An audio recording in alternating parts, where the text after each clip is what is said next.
back at LP Field, getting set for the Titans and the Jaguars. Spectacular November day here in Nashville as we are ready for the Tennessee Titans and the Jacksonville Jaguars. The two head coaches, 47-year-old Gus Bradley in his first season, trying to turn things around in Jacksonville, taking over after 4 years of helping Pete Carroll build that great defense in Seattle.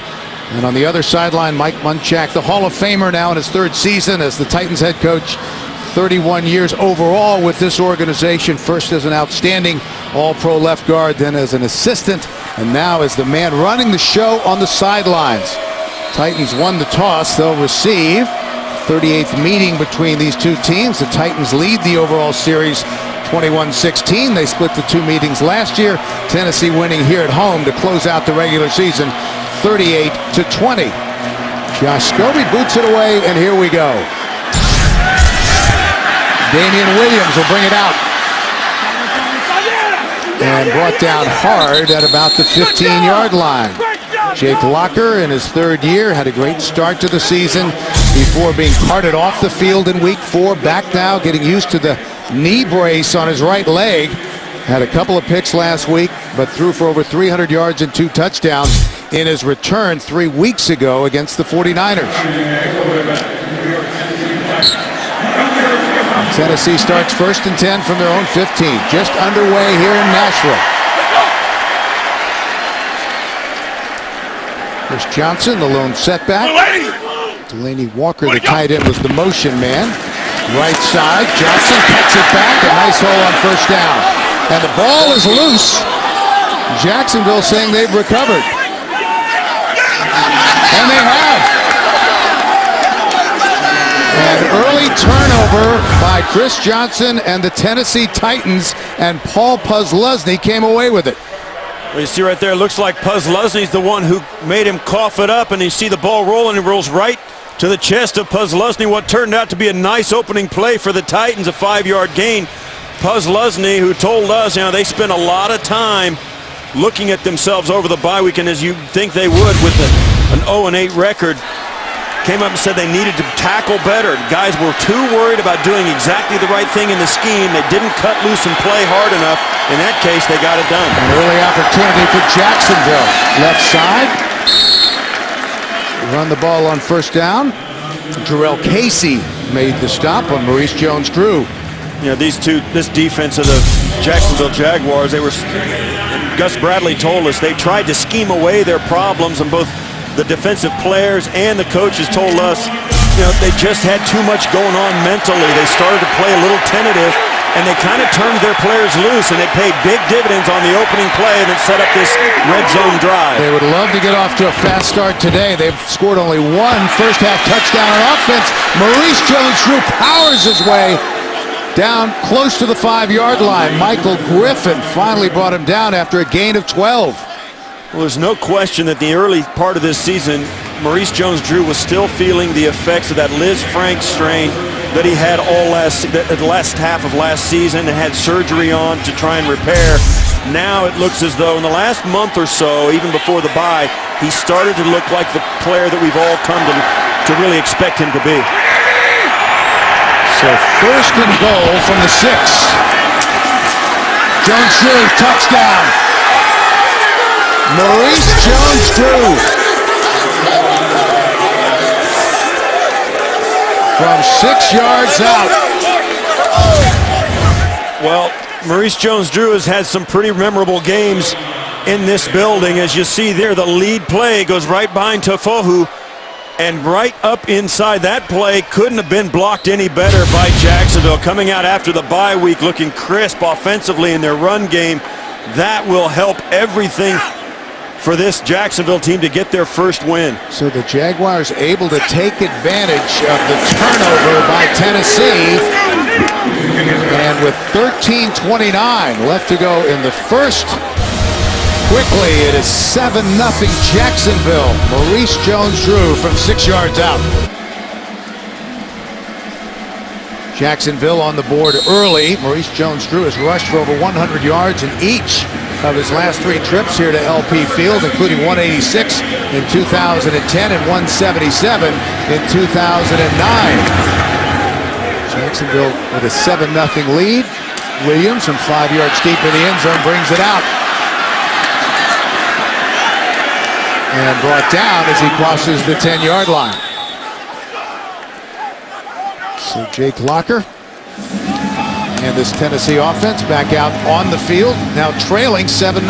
Yeah, and it's important, and I've been on teams where that's happened, where you've given up a quick touchdown for one reason or the other. You just got to take a deep breath and say, hey, listen, we knew we weren't expecting to shut a team out through 4 quarters. Let's go out, run our game plan, take a deep breath, and just start from scratch. It was Chris Johnson's first fumble in 157 touches this year. Let's go! Blue 80! Formation. Way to go! Right back to him on the right side.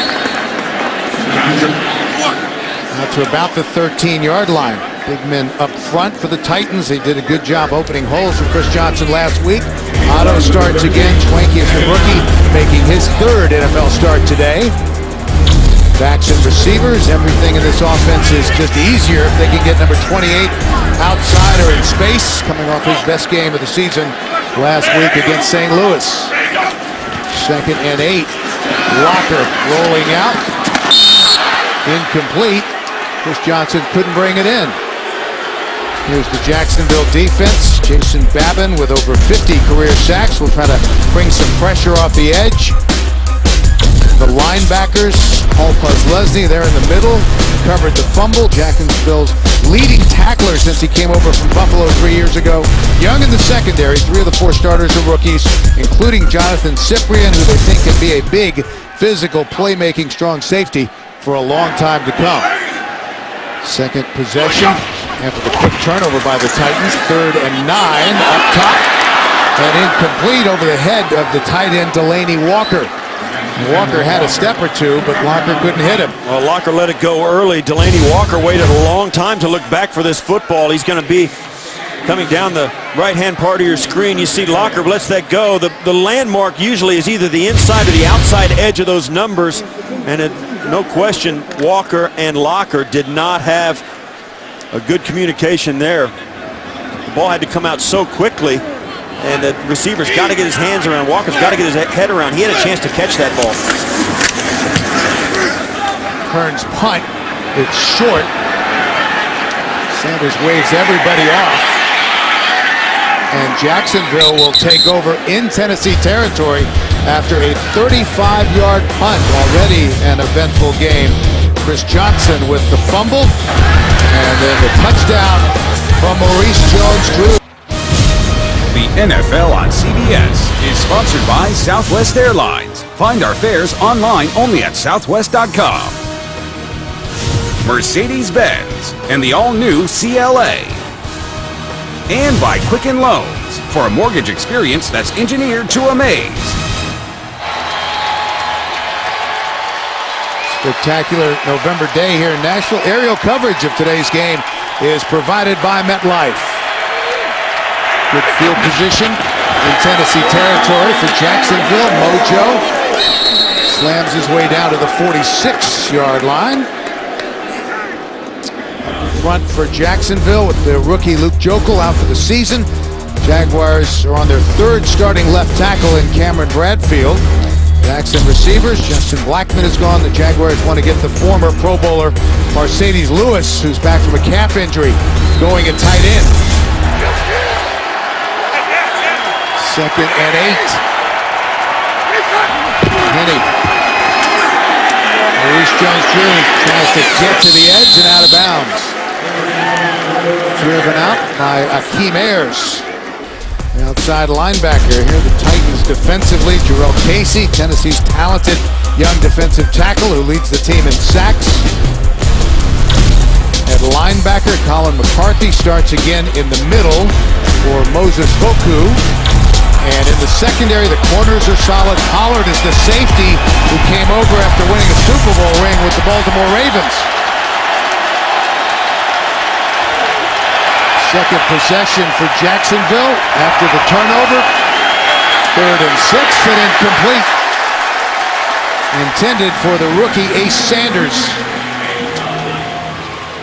The The Titans zoned this off, and as Sanders runs the slant, when you have a slant in zone coverage, the defenders keep their eyes on the quarterback. When he brings the ball back to throw it, they break on. In that case, Sensabaugh comes up, knocks that away before it can even get to Sanders. Great defensive play, good defensive call by the Titans. You can see the punting unit on 4th and 6. Anger. Fair catch is made by Damian Williams at about the 11-yard line. So the Tennessee offense back to work when we return. In honor of Veterans Day, for every point scored during the NFL's 32 Salute to Service games, the league will donate $100 to each of its nonprofit partners, the Pat Tillman Foundation, USO, and Wounded Warrior Project. To join the salute and learn more, visit NFL.com/salute. Teams around the league are using Salute to Service games to honor veteran and active duty military personnel both in the stadium and off the field. All games include a number of in-stadium camouflage colored items, and each player's helmet features a decal representing a branch of the military service. Back to Chris Johnson.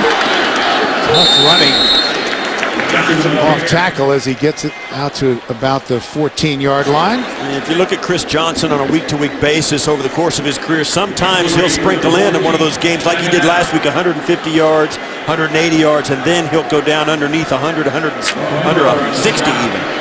Titans averaged almost 120 yards a game on the ground when they got off to that fast start, but only 80 yards a game rushing during the 3-game losing streak. So last week's 150-yard performance was very positive, and that was nearly picked off as Geno Hayes really skied to get a hand on the football.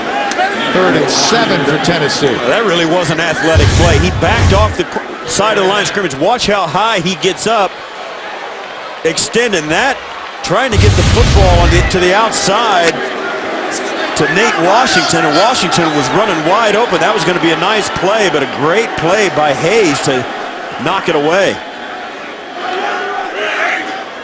3rd and 7. Titans still looking for their initial first down. Locker gets rid of it, and that is caught near the marker by Nate Washington. It's going to be short of the first down, and I think at this point there's no question. I mean, if it was out across the 50, Mike Munchak might go for it as an old offensive lineman.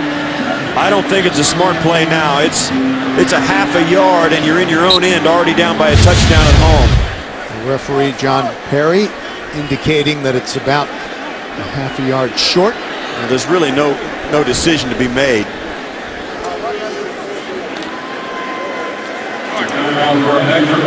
They are going to measure, nevertheless. You think, I know this sounds easy enough to say, but what happens is this 3rd down coming up short right here for the Titans is really a product of a batted pass and a bad run on 1st down.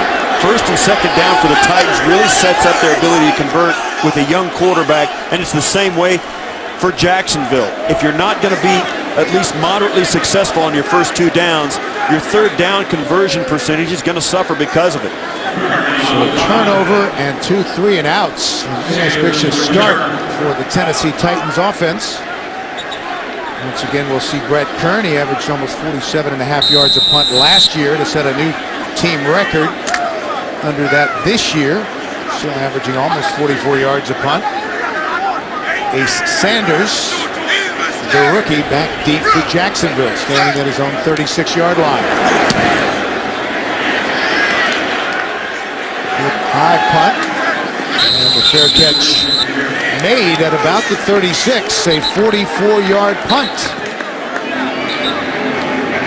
All right, time for an NFL update. Let's go to Dan and JB in New York for the latest. Giants special teams making amends. Yeah, well, the Raiders score on special teams, and now the Giants block a punt. Montre Moore blocks it. Cooper Taylor picks it up. 21 yards for a touchdown, which ties the game at 7. All right. Made a mistake, made up for it. Bill McAtee, Steve Tasker. Thank you, guys. Giants trying to win their 3rd straight, and considering how things are unfolding in the NFC East, they can play themselves right back into it despite that 0-6 start. First down for Jacksonville. They run the screen to Jordan Codman. Dropped by Zach Brown. Out at the 37, close to the 38.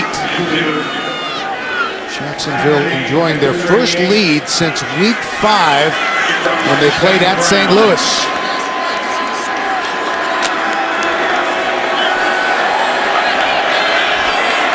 Second and 8 for Jacksonville. I formation. Jones through the deep back.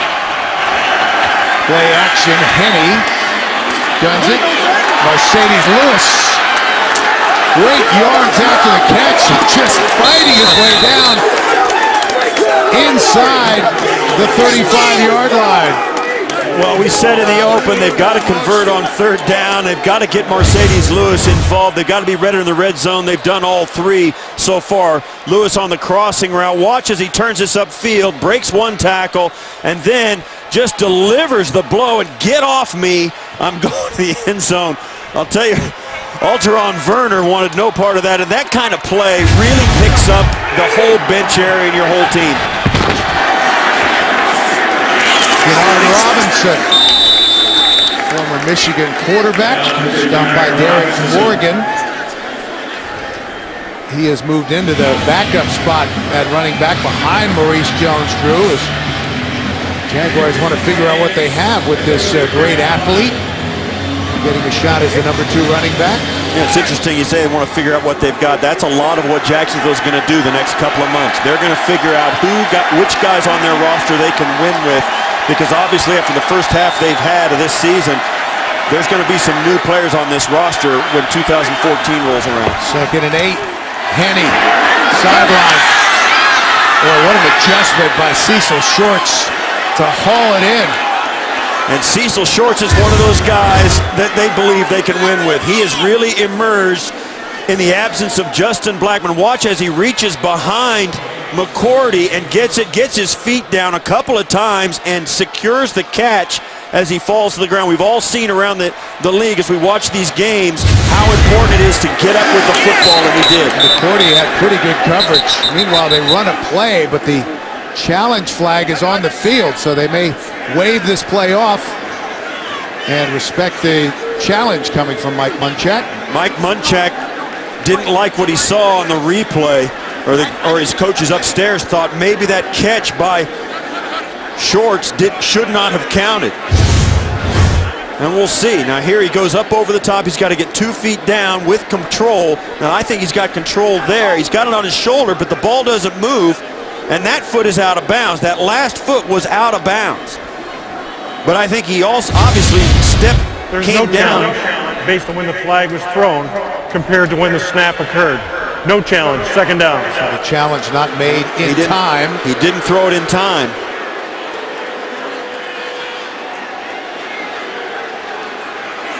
So the catch will stand. And it'll be second down, 2nd and 11 after the loss of 1.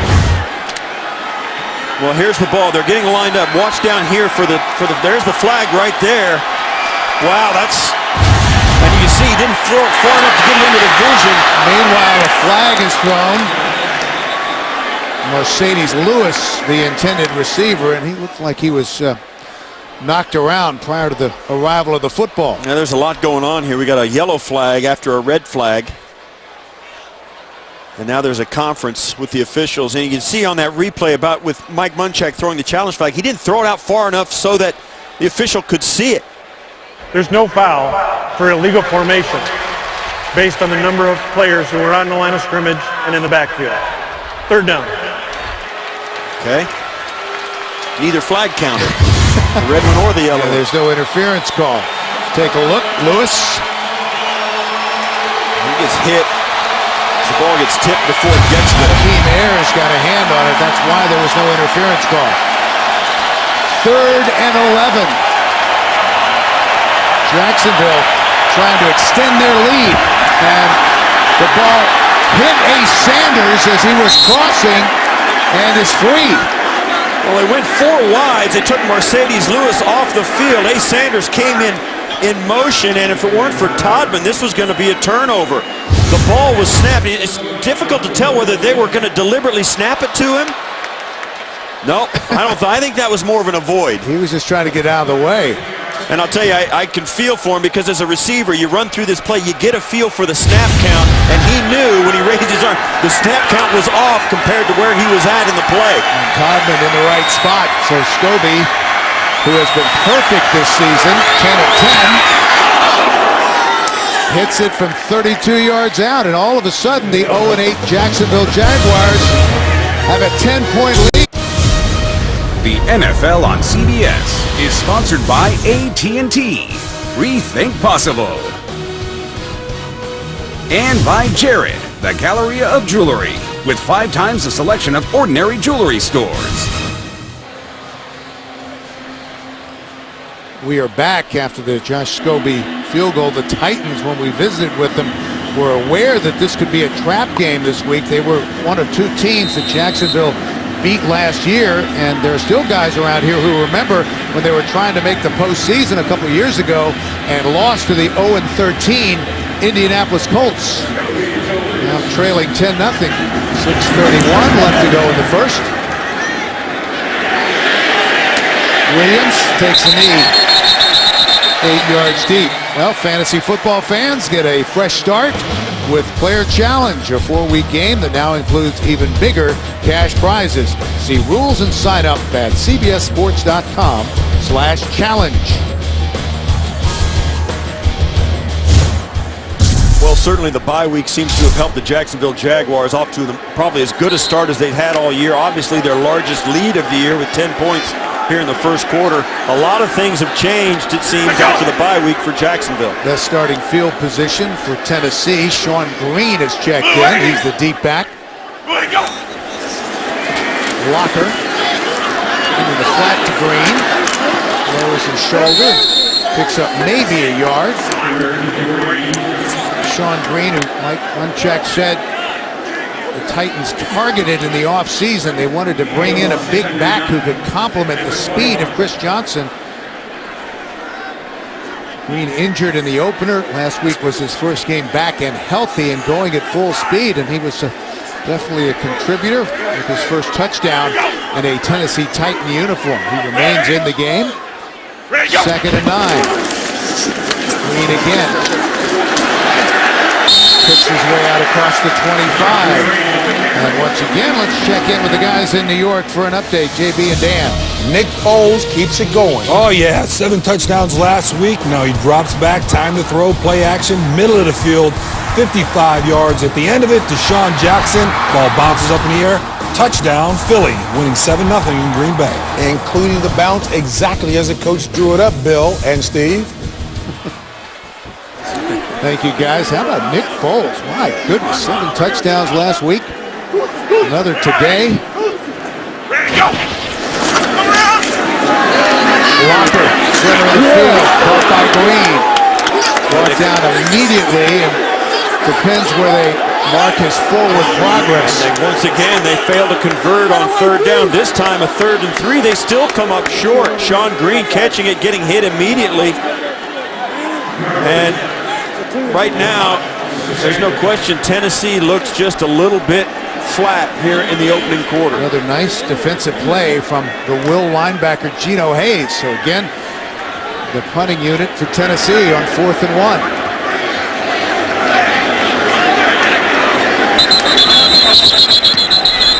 Whistle before the snap.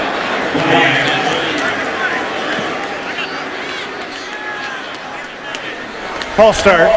Offense. Number 39. 5-yard penalty. Play, 4th down. Not a crisp start so far for the Tennessee Titans. Call it on Damian Stafford.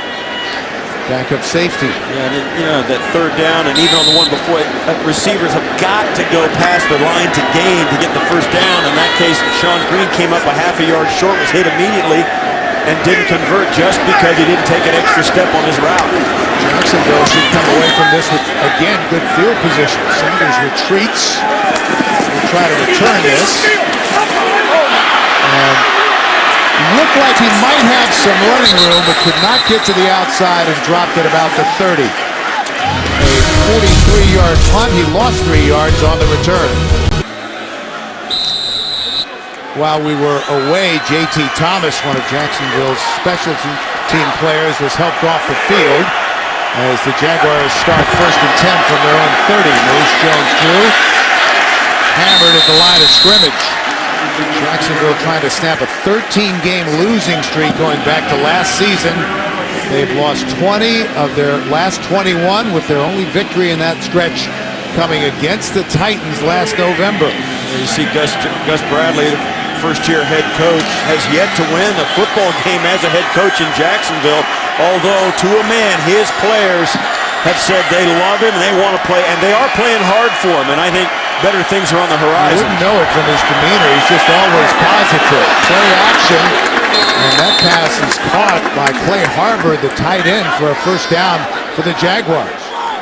Chad Henne doing a nice job. Play action seems to be working a little better for Jacksonville, particularly when Maurice Jones-Drew has carried the ball successfully on their first drive for the touchdown, even though it was a short one. Their run game is a factor, and it's helping them. And Chad Henne in the passing Pick up a 13 up-tempo offense as they give it to Maurice Jones-Drew, who keeps his balance and goes out of bounds at midfield after a gain of 6. Well, this is the kind of offense that they would wanted to run since the beginning of the season. Maurice Jones-Drew wasn't 100%.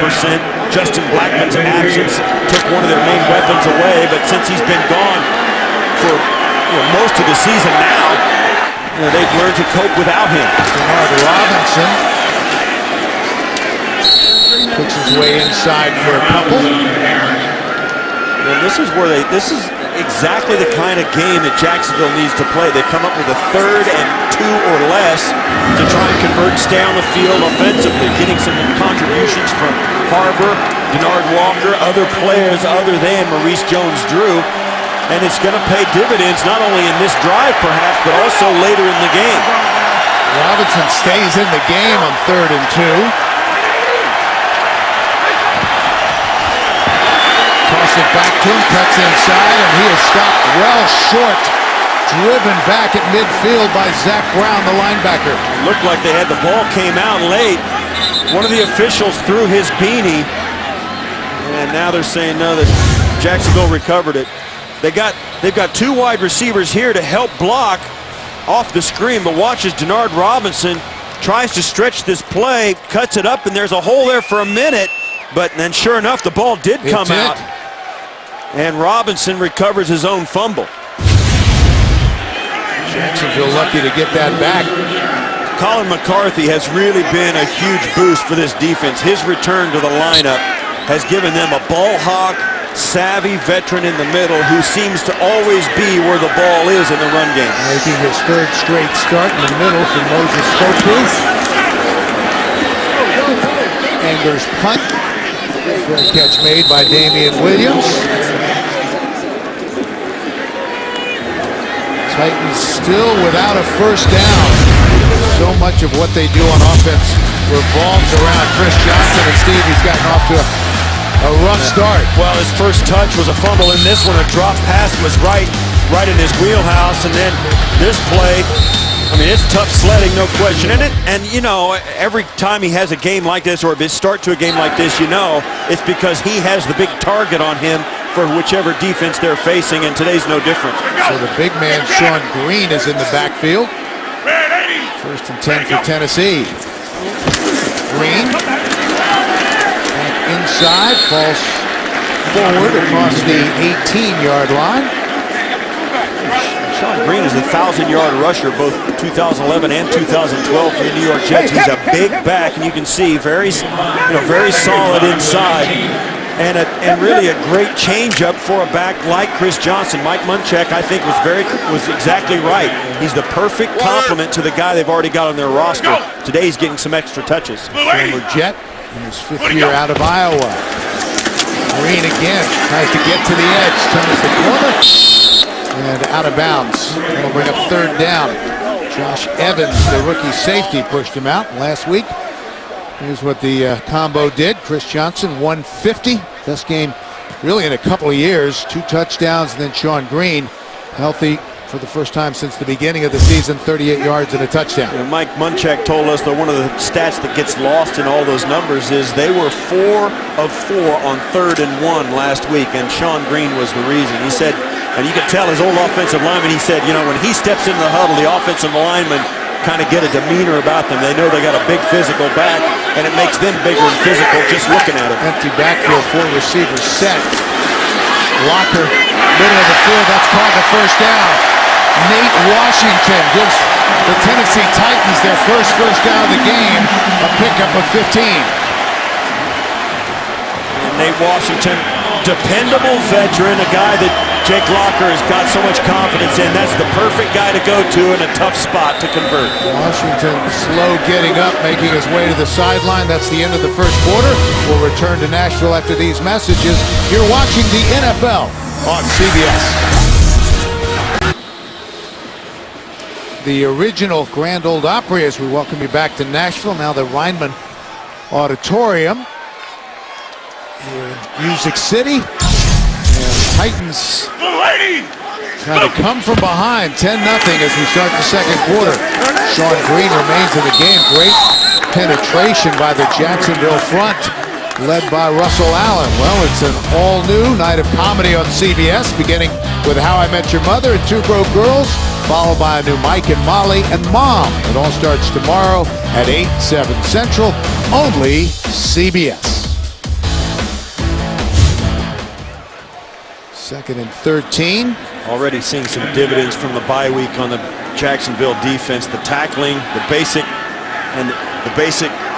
changes they made to their defense, just letting their players cut loose and play, cutting back on the schemes and turning them loose has really paid dividends. He's in front of the Colts, 7-0. The Colts will be here on Thursday. And that is intercepted, a poor pass. And Dwayne Gratz, the rookie, has the turnover for Jacksonville. The pass intended for Nate Washington, and it seemed to get away from Jake Locker. Well, this is going to go down the seam out this direction, and it's going to drop right in the middle of 3 Jacksonville defenders. And that's a tough throw, and I do not know what Jake Locker thought he saw, but it was not correct. Nate Washington had no chance at pulling that down. Both safeties and the linebacker were right there. Geno Hayes once again forcing Nate Washington wide, getting him off his rhythm, and the ball fluttered right into the safety. Locker had only 1 interception all year until he threw 2 last week, and now another today. No running room for Maurice Jones-Drew. Derek Morgan, the first one there. Another look, Steve, at the interception. Well, these are the two defenders that are going to end up with Nate Washington right down the seam. And as it comes out over the top, Gratz falls off of the outside receiver on the outside, which was Sean Green, and just goes right in front. I mean, that was a throw that was a poor choice of throwing, of a throw to make. Henny into the flat for Maurice Jones-Drew. Up the sideline, pushed out of bounds at the 39 by Akeem Ayers. UCLA on UCLA. We said it in the open. Jake Locker, he's a good athlete, has a lot of wheels, and he is not happy with that throw he just made. One of the things he could do, if he's not sure of a throw, he sometimes has a tendency to try and force it in there anyway, like he did there. He needs to extend the play and give himself a chance to really sort out what's going. Move outside the pocket and make it into a big play rather than a turnover. It's early, but the Titans need a stop here. They come on the blitz. Maurice Jones-Drew fights his way for the first down. Some tough running for Mojo, the 3-time Pro Bowler. Michael Griffin finally made the stop after a gain of 6. And again, the up-tempo offense from Jacksonville ready to go. Henny. Jones-Drew makes a nice little move to get inside the 30. Werner brought him down. One of the things about this Jacksonville team is this is not, Tennessee Titans are seeing it right now, this is not the not the Jacksonville team that played the first 8 games of the season. This is a much more inspired team, a much more free and loose team They are really cutting loose, and you can tell the difference in their demeanor on the field. 17th play in Tennessee territory. Codman wrapped up at about the 23-yard line by Werner. Once again, it brings up a third and very short for Jacksonville. They'll go no huddle, and I think Chad Henne just quarterback sneak it. And a whistle before the snap. There's a penalty flag, 3. Early indication is that it's on the Titans.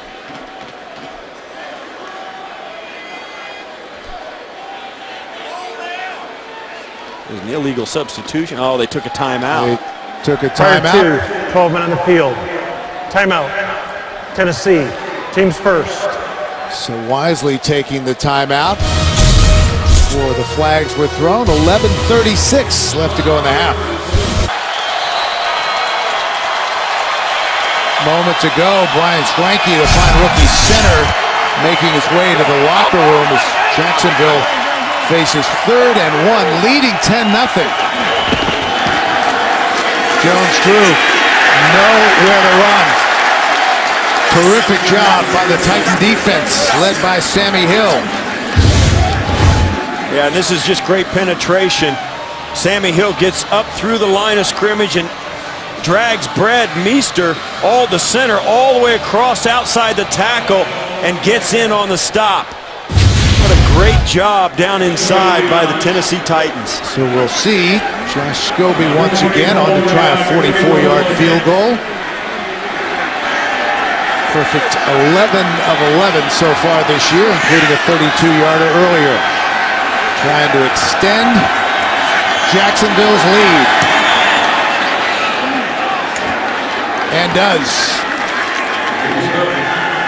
He remains perfect, and a shocking start here in Nashville as Jacksonville, looking for their first win of the season, leads 13-0. And this crowd, I mean, you and I could whisper up here and still hear ourselves. This crowd is dumbfounded. They are sitting on their hands in disbelief at how good this Jacksonville Jaguar team looks. And I'll tell you, Tennessee doesn't look as sharp as they have, but Jacksonville looks very, very sharp.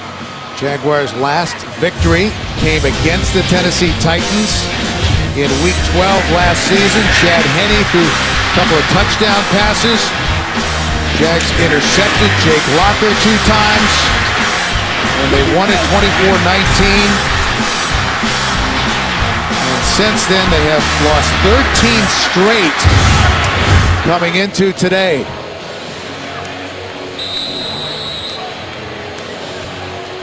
Great job by the Jacksonville defense.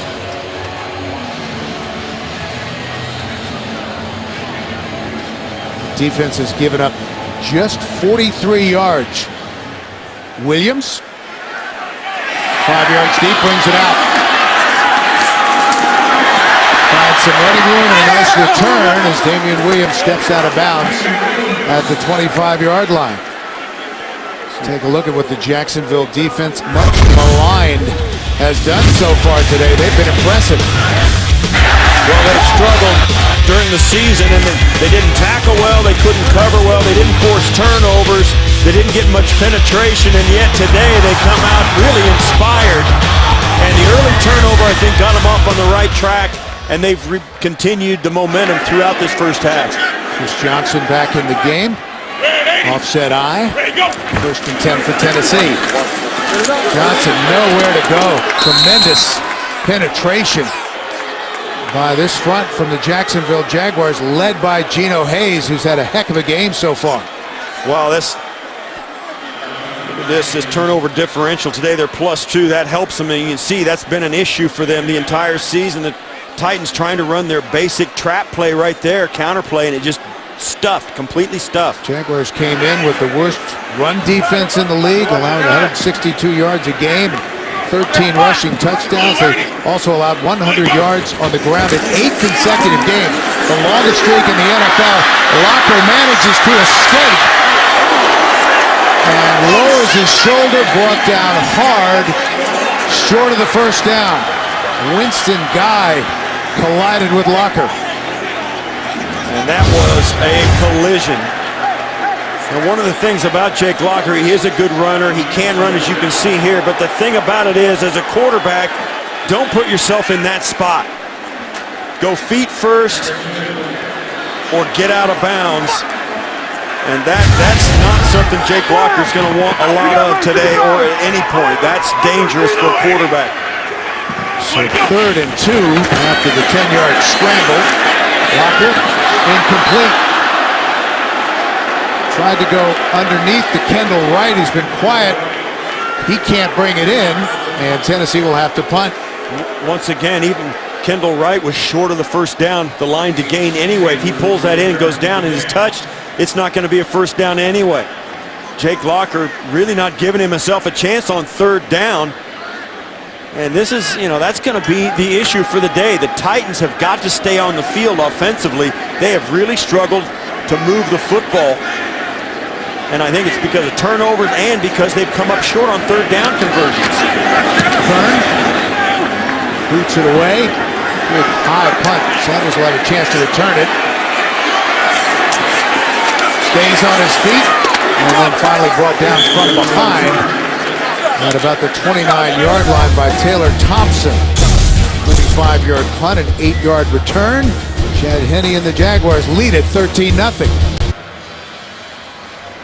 Sellout crowd here in Nashville, officially over 69,000 at LP Field. Maurice Jones-Drew, as we mentioned earlier, has had some big days in this building. Career high 186, made in 2010, 2011, again over 100 yards. 3 straight games with at least 100 yards rushing. Today 10 carries for 26 yards. With 1 touchdown. That came early after the fumble by Chris Johnson. Henne stands in, and it's intercepted. Was trying to hit Mercedes Lewis, who was well covered.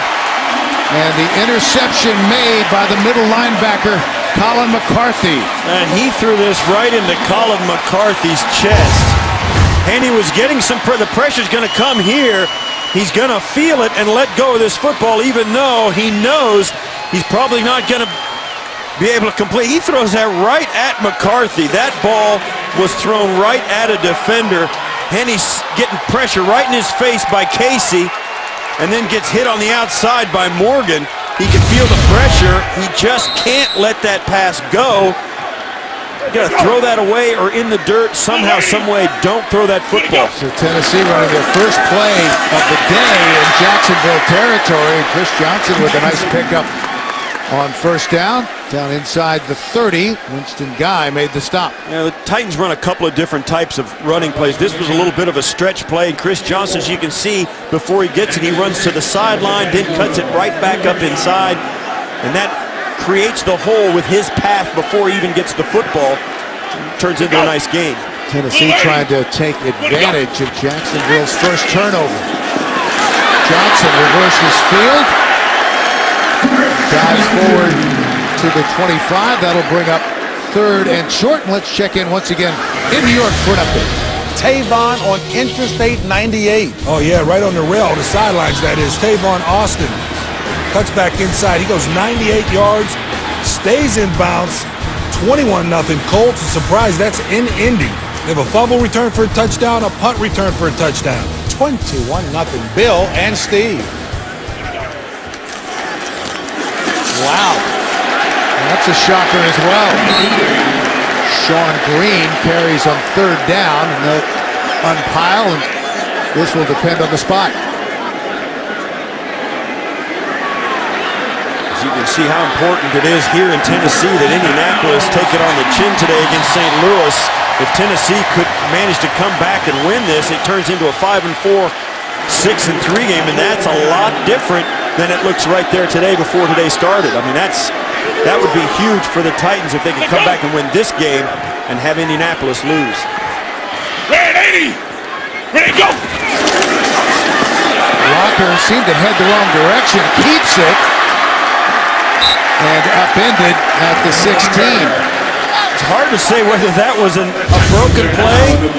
Like Chris Johnson immediately, Locker looks like this way, and then I believe this is a design play.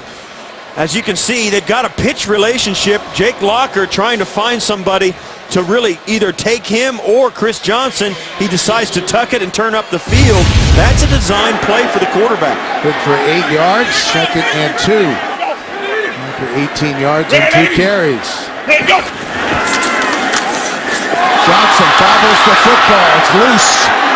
Scramble for it. Jacksonville says they have it.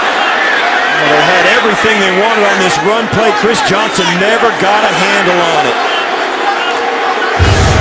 Chris Johnson with his 2nd fumble of the game. They were heavy to the right side of their offensive formation. They were going to run a weak side quick stretch play, and Chris Johnson never got a handle on it. I don't know if the Locker didn't get it all the way to him, or Chris Johnson never really looked down to grab it, but that was a mishandled handoff and another turnover for the Titans.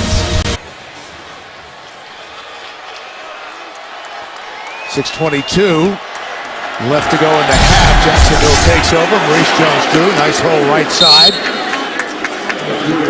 Out to the 24. Ryan Fitzpatrick was warming up on the sideline as they work on Jake Locker. That last play in the fumble by Chris Johnson, Locker handed it off. Watch him as he, right here, as he hands it off, he's going to exit the play, and then right there, something happens, and he's hurt. Non-contact injury on the fumble, and immediately Ryan Fitzpatrick is up and warming up. Maurice Jones-Drew, stopped for a loss. Jarrell Casey just came knifing through. Big man in his 3rd year out of USC. As Jake Locker exits the field of play, he's going to go into the locker room, be evaluated, and there's no question Ryan Fitzpatrick's going to have to take over the offense for the Tennessee Titans.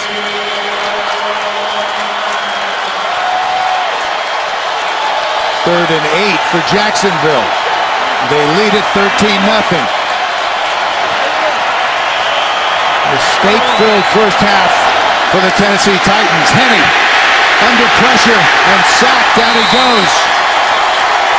And it was Jarrell Casey who led the charge. Well, his 7th sack of the season as Locker makes his way into the locker room. Right over the ball, he takes a big loop, then goes outside, clubs the guard Uche Nwaneri, and gets right there as Henne tries to exit the pocket. Casey's waiting on him. It takes a lot of good talent to get 7 sacks at the defensive tackle spot. Anger bobbles the ball in the end zone. It just gets it away, and it takes a Jacksonville bounce, fielded by Williams, who's brought down from behind at the 48-yard line.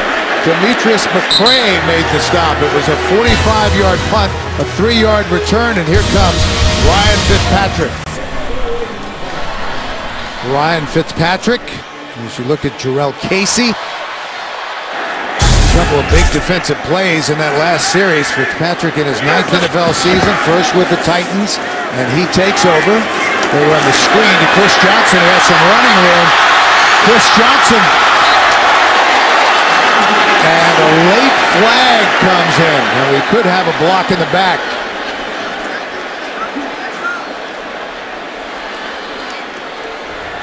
It'll be a first down if the play stands. After the catch, during a run, illegal block in the back.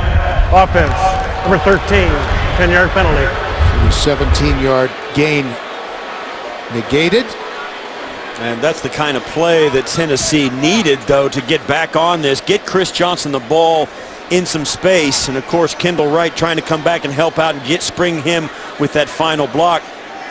Can't get it done. Ryan Fitzpatrick, it's a good job to get him acclimated as well for an offensive coordinator. Get him an easy completion, let him get in the feel of the game before you ask more of him. Fitzpatrick signed as a free agent back in March. Empty backfield to the sideline. That was caught by Justin Hunter. And Hunter's close to the marker. Alan Ball made the stop. Yeah, you talk about Ryan Fitzpatrick. He's a guy, he's not new to the party. He's thrown for 14,000 yards in the National Football League, both with Cincinnati and Buffalo. He's been a starter in the league. The one thing about him, if you watch him over his career, he's a Harvard graduate. He sees everything, but he's not, he doesn't have the measurables. He doesn't have a big arm. He's not a big, fast guy, but he usually throws it to the right guy. He gets into trouble when he thinks he can throw it into tight spaces. First down for Tennessee. Nice hole up the middle. Sean Green burst through for a pickup of about 4.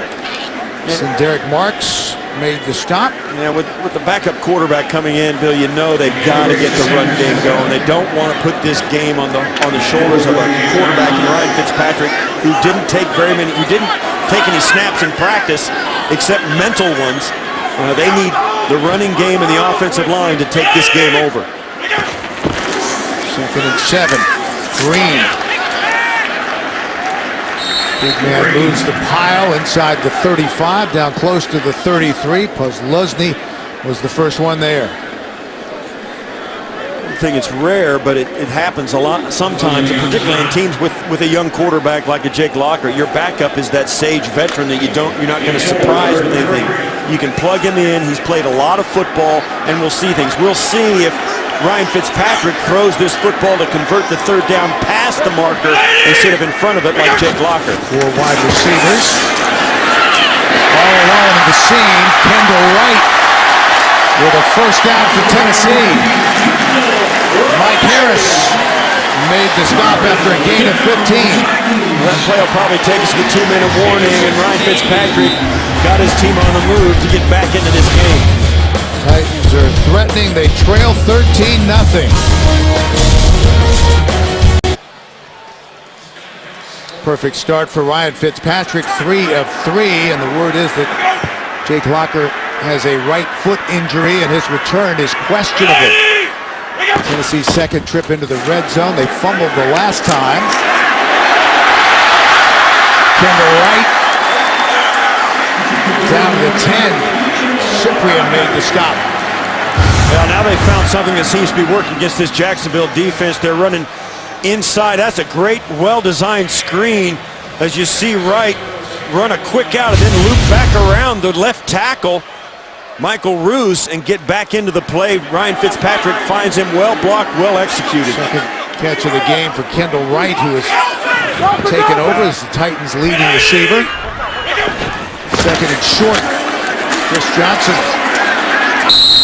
has to fight his way for a first down. Geno Hayes made the stop. Yeah, it's imperative, I think, for the Titans not only to come away with points, no question, but they've got to be more successful. They've got to convert this 3rd down to give themselves 3 shots at goal to go. They need a touchdown here. Jacksonville's playing too well, and they can no longer think that Jacksonville's going to crumble in the second half of this game. So 3rd down and a short one.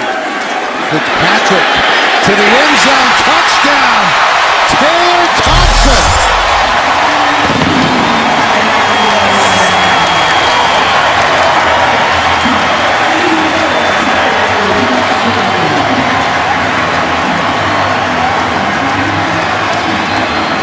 Great throw by Fitzpatrick. Really accurate. Watch as Thompson goes down. He's going to fake the block on the safety Cyprian and then push him away and get back out into the route. The play action is what made the play, and an accurate throw by Fitzpatrick. Titans were looking for more production from their tight ends, and Taylor Thompson in his 2nd year out of SMU gets him into the end zone. Ryan Fitzpatrick comes off the bench, a perfect 5 for 5 for 53 yards and a touchdown. And finally, the Tennessee Titans are on the board.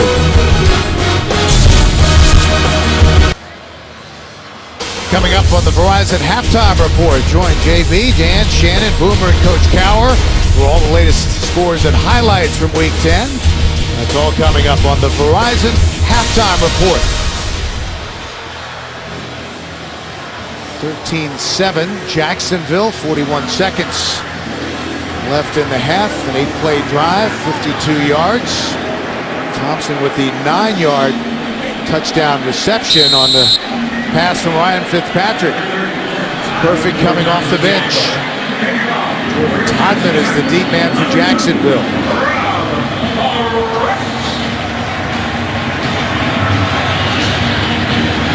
Baronis to kick it away.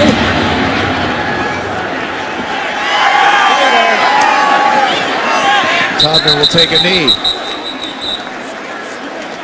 I think with this 41 seconds left in the first half, it's the first time you've held a lead.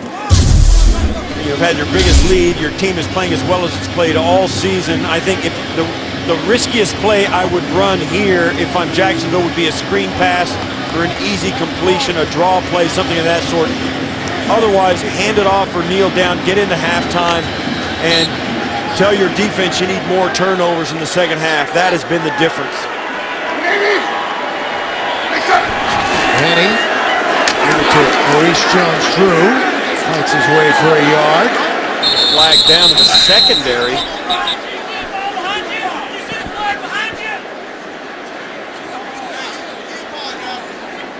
Marcus Pollard is John.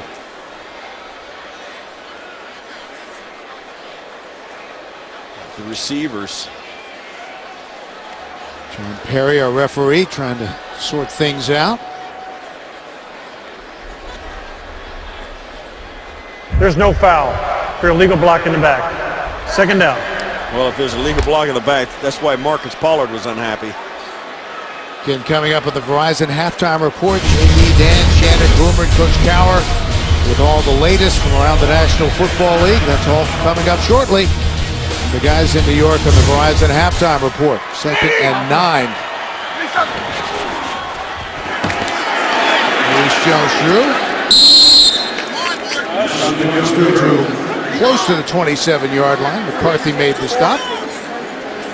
And Jacksonville will let time run out here in the opening half. Yeah, and in this first half, no question, Jacksonville with the turnovers really made the most of them. 13 points, they jumped out, did some good things. No question they're playing better than they have at any point in the first half of the season. So that's the end of the first half. 13-7 Jacksonville. Back with the Verizon halftime report. After this message and a word from your local station, you're watching the NFL on CBS. Back at LP Field in Nashville, ready to start the second half. Bill McAtee along with Steve Tasker. 13-7 Jacksonville. And Steve, what about that first half from the Jacksonville Jaguars? Well, we've covered the Jaguars a couple of times this year, and we've always said, you know, Gus Bradley has these guys playing hard. They like him. They enjoy playing for him.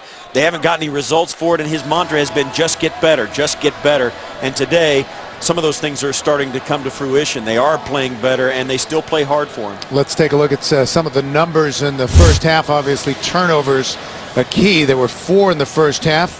3 by Tennessee and 1 by Jacksonville. Well, and that's been one of the things that Jacksonville struggled with defensively. They worked on their tackling, and lo and behold, now they start getting a couple of fumbles. Chris Johnson fumbled it twice, and then the Jake Locker interception as well. Ryan Fitzpatrick in for Jake Locker, who's out with a foot injury. Doesn't look like he'll be able to come back. He looked like he was in some serious discomfort as he left the field. But no question, if Tennessee wants to get back in this game, they can't turn the football over anymore today. All right, let's take a look at the first half performance presented by Intel. Ryan Fitzpatrick coming off the bench, a perfect 5 for 5. He connects with Taylor Thompson to get the Titans on the board. 13-7. Jacksonville trying to win for the first time this season. And it's Ryan Fitzpatrick and Taylor Thompson, not the two names we thought we would be talking about for the Tennessee Titans.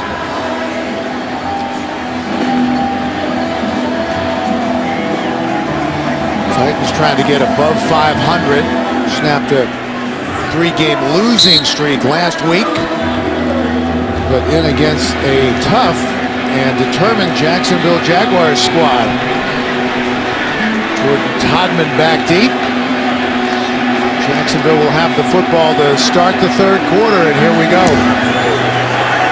Line drive kick. Todman from about the 1 brings it out. And stacked up as he crosses the 20. Chad Henne taking over for Blaine Gabbert this season. He's thrown for over 1,450 yards coming in. Well, you can see since the first quarter, not too much productivity from Jacksonville. Even Tennessee really tightened it up defensively, led by Jarrell Casey with a sack and a tackle for loss in that second quarter. Jarrell Casey has turned into one of the best defensive tackles in the league in his third season out of USC. From the 21, 1st and 10. Henne in the seam, and that is caught by Cecil Shorts. Quick first down for Jacksonville out to the 41. And that is a nice throw, a skinny post. Cecil Shorts comes out. It's a timing route designed to go against a 3-deep coverage.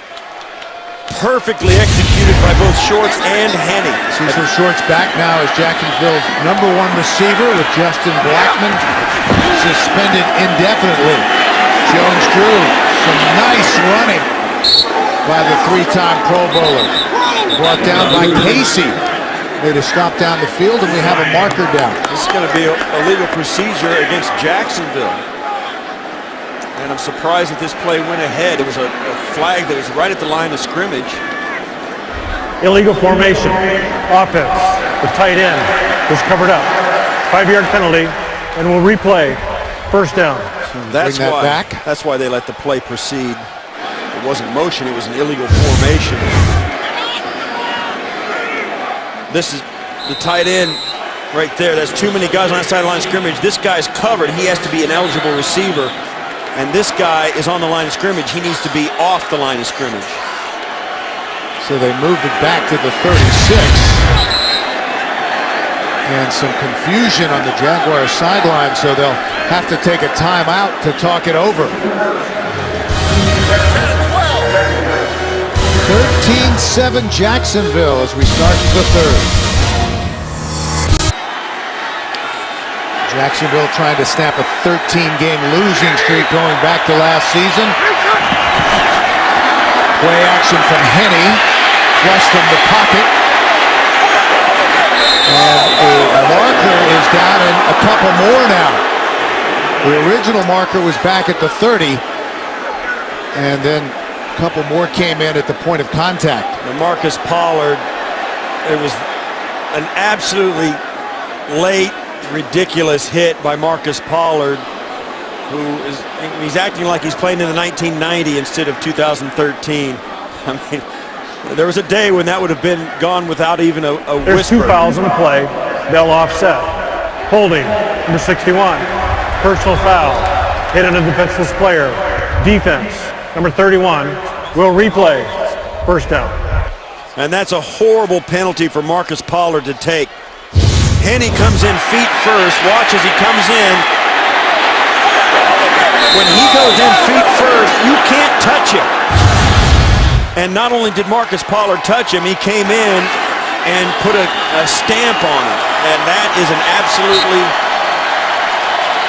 irresponsible penalty. Penalties offset, but what will not offset is the letter that Pollard will receive from the commissioner and the fine attached to that. That's caught by Mercedes Lewis. Just past the original line of scrimmage. Out to the 42, good for 6 yards. And we spoke about Mercedes Lewis in the open. No question, he's a big red zone target and a great third down conversion guy, but he has also really helped Jacksonville's running game. He is a dominating blocker in the run game. That's why he's an all-pro and a Pro Bowl guy. Second catch for Lewis for 33 yards. Back to the ground. Tough yard or so inside for Todman. Tennessee runs in Cameron Wembley as a pass rusher, and they match up the personnel for Jacksonville, who bring in the spread formation. 3 wides with Mercedes Lewis and also Maurice Jones-Drew against 5 defensive backs and 2 linebackers. 3rd and 8. They have to get just into Tennessee territory. Henne tries to stand in, throw it. Ran out of time. put it at the feet of Maurice Jones-Drew, and another flag down, and we could have roughness on the quarterback. Personal foul, roughing the passer. Defense, number 31, the initial contact. High is to the quarterback's helmet. And they call it Pollard again. First down. Well, it does happen. I mean, Henne takes the shot. Pollard comes. Oh, I see. Jumps high in the air, and he goes up high, comes down on Henne's head, and you can't hit the quarterback high. Once you get airborne, it's impossible to stop yourself. On that, Pollard, once he got airborne and didn't bat that pass, he was in no man's land. And that is a huge penalty. They move it all the way down to the Tennessee 42. First and 10 for Jacksonville. Maurice Jones-Drew tripped up near the line of scrimmage by Casey. Casey is just absolutely all over the field for Tennessee. And we spoke to him on Friday, and he walked in the room, and he fills the doorway up, but only from about the doorknob down. I mean, he's not very tall. He's about 5'10" in every direction. Yeah. I mean, he's a tree stump. Crowd still unhappy with the previous call on Pollard. Well, the two penalties by Marcus Pollard have sustained this drive for Jacksonville. And there you see Jarrell Casey at the top of the league for the defensive tackle spot.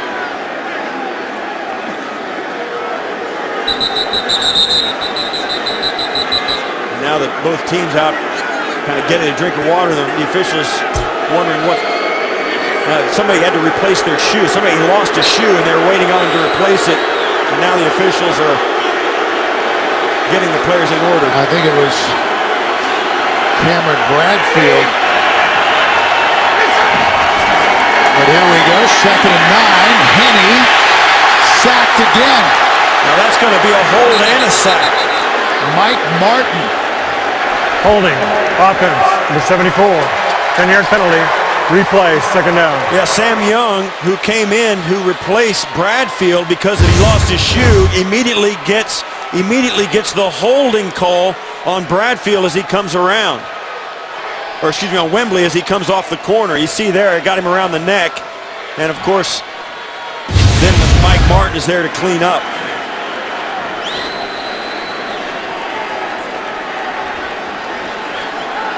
So a plethora of penalties here early in the 3rd. And now they're respotting the ball. Mike Munchak was out there making sure they got the point where the sack was taken. And they're going to decline the penalty and take the sack. Penalty. 3rd down. So they spot the football just inside the Tennessee 46-yard line. It'll be 3rd and long.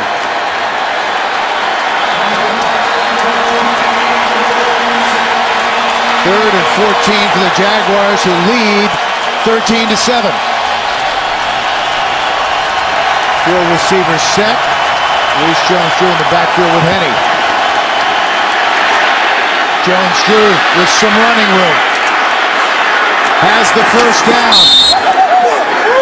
And brought down inside the 30 by Pollard. A pickup of 17 yards, a first down for Jacksonville. Well, they brought pressure, a 5-man rush, left a man-to-man. Maurice Jones-Drew's going to come out, come right back underneath. Henne's going to drop back and find him right over the football. And that is just well executed. Once he gets it in space, right there, they had one chance to get him before the first down and couldn't do it. Jacksonville with a fresh set of downs, able to convert on 3rd and long. Henne again from the gun. Going through his progression, that is caught by Mike Brown. And Brown fights his way down to the 5-yard line.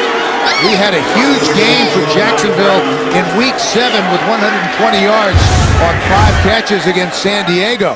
What's happening is the Titans are backing out into coverage, and they're leaving this entire area wide open for underneath throws. Henne, and no question they made an adjustment at halftime and started to tell him to look for the underneath routes. Quickly, this is Todman trying to get to the edge of the end zone. Touchdown, Jacksonville, just like that.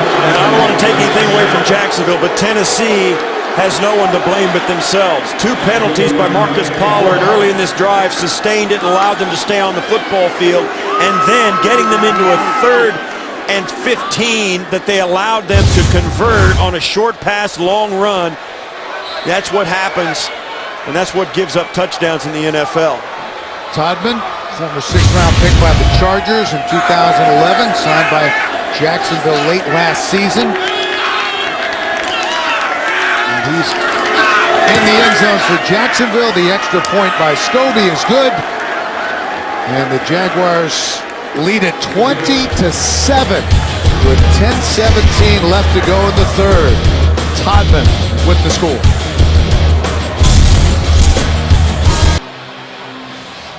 The Cumberland River flowing near the stadium as Jacksonville leads it on this beautiful November day, 20-7. And perhaps they will finally snap that losing streak and win for the first time this season. Damian Williams is in the locker and injured quad. His return questionable, so Alteron Werner is the deep man for Jacksonville. And Scobie boots it out of the end zone. So they'll bring it out to the 20, and let's take another look at the costly penalties by the safety, Bernard Pollard. Well, this is the first one where Pollard came in, finished off that play. You can't do that when a quarterback drops feet first, and then he comes in high on Henne again, and that leads to this touchdown, the walk-in by Todman. 2 penalties that really were crucial in Jacksonville's success. And those 20 points matching Jacksonville's high-scoring output for the season. Fitzpatrick, still perfect. 6 of 6. That's caught by Craig Stevens. His first reception of the season. With NFL Mobile, you can get live video access to exclusive premium content on your smartphone. Call ** NFL to download, or go to NFL.com/mobile to learn more. Message and data rates may apply. Check. 2nd and 3. Jake Locker injured earlier. Foot injury. Chris Johnson heading back close to the 30, so Ryan Fitzpatrick has taken over this Tennessee offense. Yeah, and one of the things that happens when a backup quarterback comes into the game is that they don't have favorite receivers. As you said just a minute ago, Craig Stevens catches his first ball of the season. Everybody knows Fitzpatrick, the backup, will throw it to anybody. And so you can bet it also puts a lot more pressure on the defense as well, because they don't know that the guy hasn't any favorites either. They're going to have to defend everybody in the entire field. Shift to the offset eye. Sean Green, the big man, rumbles for a first down. And the ball popped loose, apparently. Jaguars indicating they have it. This will be a 4th turnover by Tennessee, but the Titans retain possession. Yeah, they started pointing late, and there was no urgency. That was late, very much after the play. Even the Jacksonville Jaguars weren't jumping up and down outraged. Yeah, they didn't really sell that call. First down from Sean Green, who goes to the sideline. Chris Johnson back in.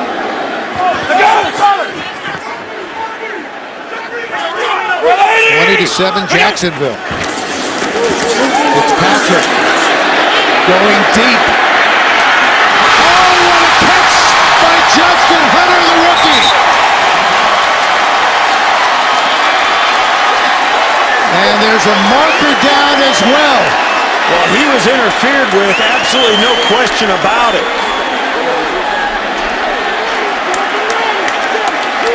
Alan Ball pushed him before the ball got there, trying to keep that from being a completion, and a great Pass effort. interference, defense, number 23, contact without playing the ball. Result of the play is a catch. Penalties decline. First down. And what a grab it was by Justin Hunter. The Titans moved up in the 2nd round to get him, hoping he can become their big play threat on the outside. Well, he's very tall. He's a big target, and you see him. That is absolutely outstanding ball skills by Hunter, going up to get that at its highest point. Has a huge catching radius and a 39.5-inch vertical leap. And that is batted away by Andre Branch. And once again, that's, the deep ball is the one thing that every team would love to have in its arsenal, and Mike Munchak told us this is a guy we feel that can give it to us. We're going to give him some opportunities, not just today against Jacksonville, but we want that to be his thing and part of what he brings to us all the time, and they're getting him involved that way. Fitzpatrick throws his first incomplete pass after that 7-for-7 start. Chris Johnson, foot in the ground, cuts it back down to the 23. Branch made the stop. It's a great job by Branch tackling him in space. Chris Johnson comes out and gives him a little hesitation move right here. Watch Branch right there, and then lunges and gets him by the shoestring. Gus Bradley told us with Chris Johnson, the guy that has a chance to make the tackle has to make it. You see a lot of shoestring tackles with Chris Johnson, and you've got to make those kind of tackles or it's a home run. 3rd and 4. Fitzpatrick stands in, fires. That's caught for a first down by Wright. Good for 7 yards, and the Titans are right back in business. I don't know why it is, but when a backup quarterback comes in this case Fitzpatrick, in the first half, Jake Locker had 3 third downs where the receiver was just short of the line to gain. And now Fitzpatrick comes in and every guy is in the right spot, and they've converted all those. 8 of 9 for 106 yards and the touchdown to Taylor Thompson. Check, check! Check, check! 220! Take it! Johnson tried to make a move to get back outside, but could not get away from Jason Babin. Once again, Babin, the last guy on the line of scrimmage, he's responsible for closing down the hole, and also the backside does an outstanding job. That's a lot of space for a defender to cover, particularly in the run game with a guy like Chris Johnson. But not only has Babin got it done right there, Andre Branch did it just a moment ago. Fitzpatrick from the gun. 2nd and 11 after the loss of 1. Gets rid of it in a hurry. Right. No running room. And a loss on the play. Back to the 21. That's well defended by Jacksonville. They got lots of penetration, which was a tip-off. It's all these guys go right through, and that tips them off that something's up. They turn on a dime and get right back outside. That's a great job by Mincy coming out there to get that. And Alan Ball did a good job forcing the play back to the inside where he had help. 3rd and 15. Titans 1 for 5 initially on 3rd down. 5 of 5 since. Hunter incomplete. Fitzpatrick tried to go back shoulder. Hunter could not get back to the football. Yes, tough throw to make. Coming in cold. And Hunter, as a receiver, if you're going to get that back shoulder throw and you're expecting it, you can't look back while you're still running. You have to trust that it's going to be there.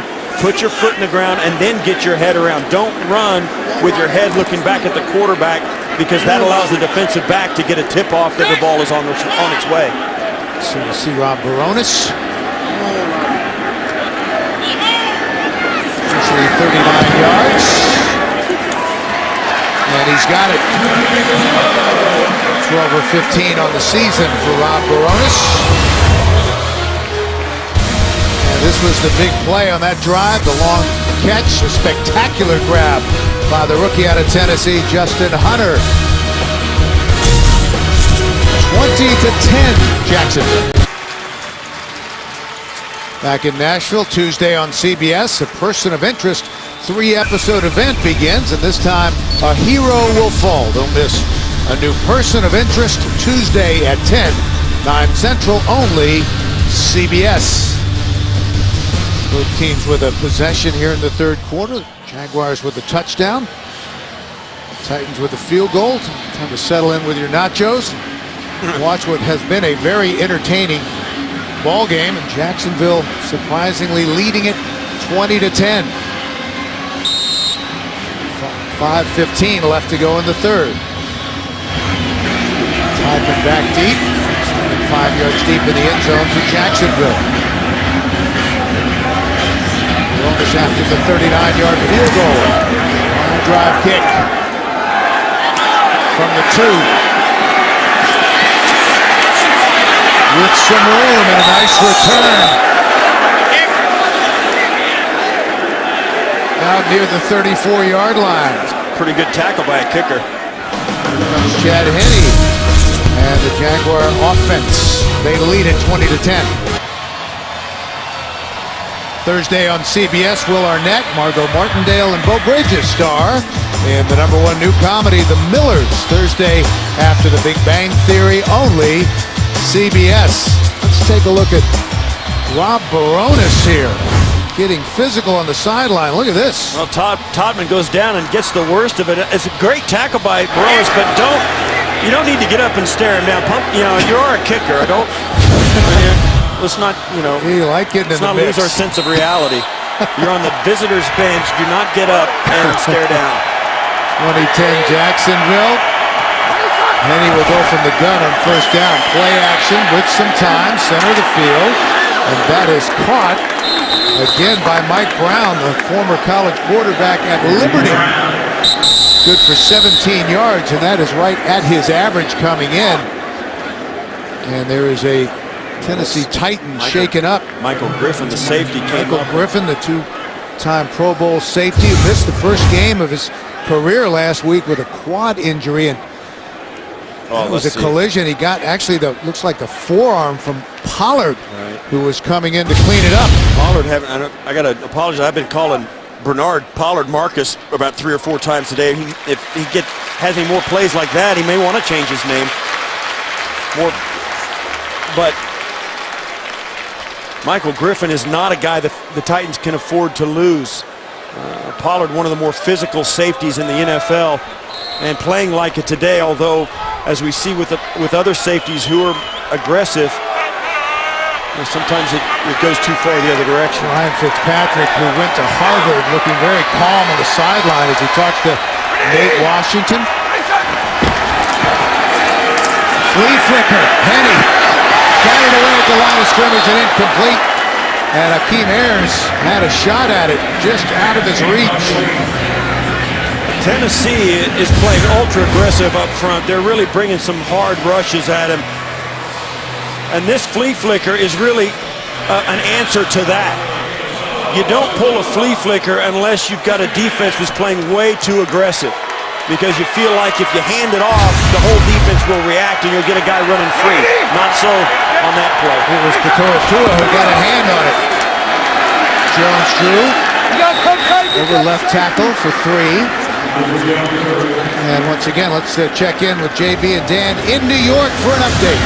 This is not a repeat about Foles, my goodness. Nick Foles, he throws his second touchdown of the day. That's 15 on the year with no interceptions. This one to Riley Cooper, 45 yards, Philly up 17-3. And how many interceptions has Foles thrown this No, season? zip, zero, bagel. All right, back to Bill McAtee and Steve Tasker. Thanks, guys. 9 touchdowns in a game and a half. That is some performance. 3rd and 8 for Jacksonville. Again, batted away, incomplete. And the Jaguars will have to punt. Yeah, this game's being taken over by the front 4 of Tennessee. Mike Martin got a hand on it. They're collapsing the pocket on all sides.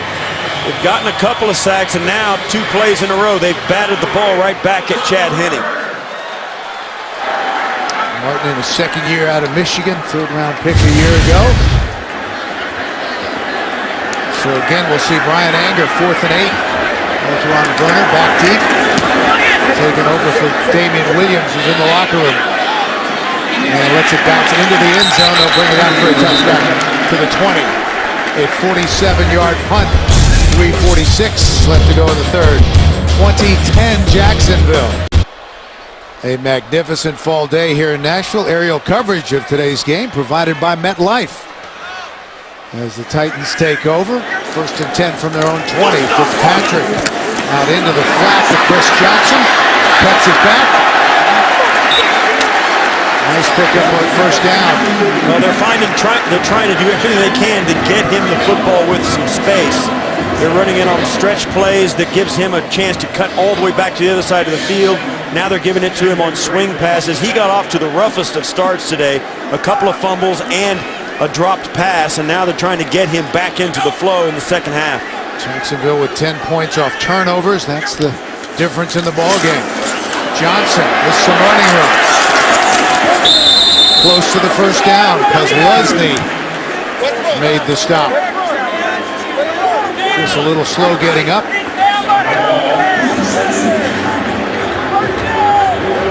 Yeah, that was a hard tackle. You see him trying to gather himself, but they also get right there, they get the wide receiver coming in off the edge. That's Kendall Wright trying to add some leverage to set the edge of that defense to get him pushed back, and it gives Chris Johnson a chance to convert the first down. They just did get there. So 1st and 10. Titans down by 10. Check.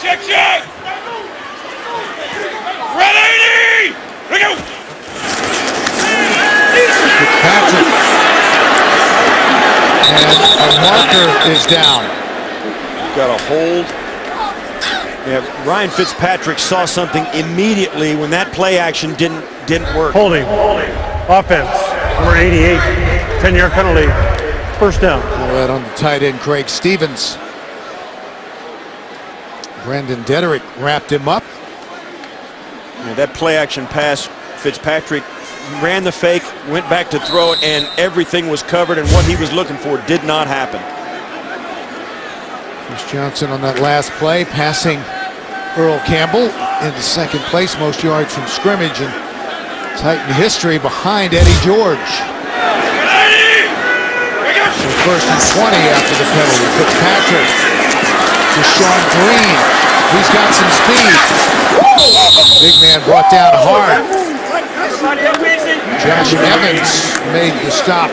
Took over starting job at free safety when Dwight Lowry went out with a concussion. He's the starter, and Lowry has since been released. This play calling now with Fitzpatrick in the game is much different than it was with Jake Locker. Fitzpatrick being asked to throw the short passes, getting the ball out of his hand as quick as possible. When Locker was in there, they let him hang on the ball, drop back, and try and heave it deep and make long, accurate throws. Chris Johnson out wide with top of your screen. Underneath, they go to right. And he's close to another first down, just short. Yeah, this is a lot of West Coast stuff they're running now. Very timing, very underneath stuff. They're threatening the defense with deep routes with Hunter and even Chris Johnson on that last play, who was lined up at the top of your screen all the way wide. They're sending people deep and then being content to find the gaps in the defense underneath. And Fitzpatrick, the perfect guy for it because he reads defenses extremely well. 5 catches for Wright for 38 yards. 3rd and 1. Green is the deep back. And that was some good penetration by the Jacksonville front. Gino Hayes tripped him up, and he did not get the first down. The official on the near side is marking near the 40. On the far side, it's almost at 38.5. They're very different. You see as Green tries to wriggle forward almost to the 40-yard line. That's the spot they are, just shy of the yard marker. And this, with 24 seconds left in the third quarter, Mike Munchak's probably not going to try this on 4th down. The marker is just past the 40, so it looks to be about a half-yard shy. They will measure. Now the offensive line is still standing out there. They don't want to leave. You'll never find an offensive line in the league more well-coached than the Tennessee Titans. They've got a Hall of Fame head coach as an offensive lineman, and their offensive line coach is a Hall of Famer, Bruce Matthews. That's a pretty good team to learn from. 4th and inches. Yeah, he motioned his guys off. He's going to punt the football. They don't like it, but that's a head coach. That's Bruce Matthews and Mike Munchak. That's a hard decision for a Hall of Fame guard to make. The two guys, Mike Munchak, Bruce Matthews, played together for so long. Then Mike Munchak coached Bruce Matthews in the final handful of years in his Hall of Fame career. Now the two of them together as coaches, they understand how to build a team, and Mike Munchak built this offensive line, in fact, his entire offense from the football out. And it continues to be a strength of their team. Mike Munchak was the first offensive lineman taken in the draft in 1982 when he came out of Penn State. As we have reached the end of the third quarter, we'll return to Nashville after this message and a word from your local station. You're watching the NFL on CBS.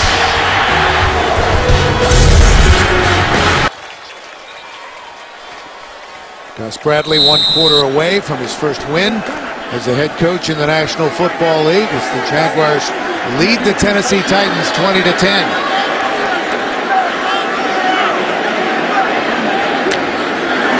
Turn cuts it away from the Tennessee Titans. Sanders makes the fair catch at the 8-yard line. 20-10 after the 53-yard punt. Jacksonville Jaguars trying to snap a 13-game losing streak, and they have led wire to wire through 3 quarters.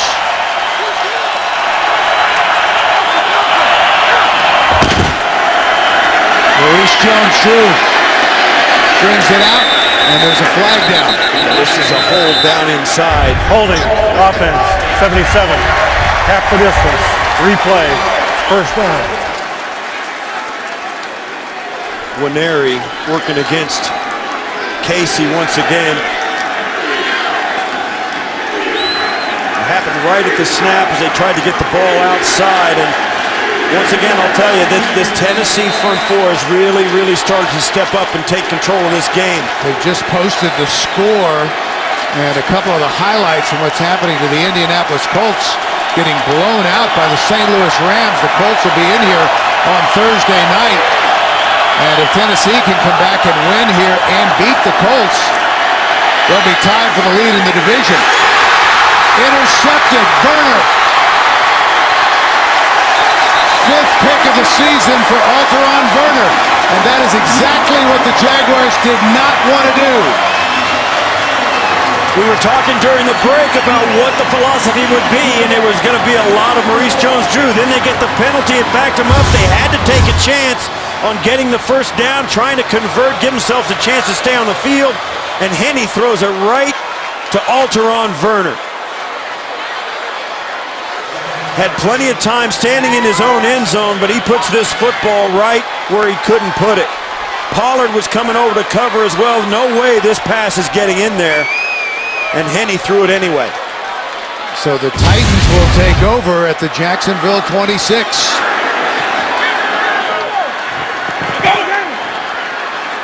Ryan Fitzpatrick in at quarterback for Jake Locker. They keep it on the ground. Right tackle for Chris Johnson. Jeremy Mincy made the stop. Look at the standings. Titans trying to get over 500 to 5-4, and the Colts in danger of falling to 6-3.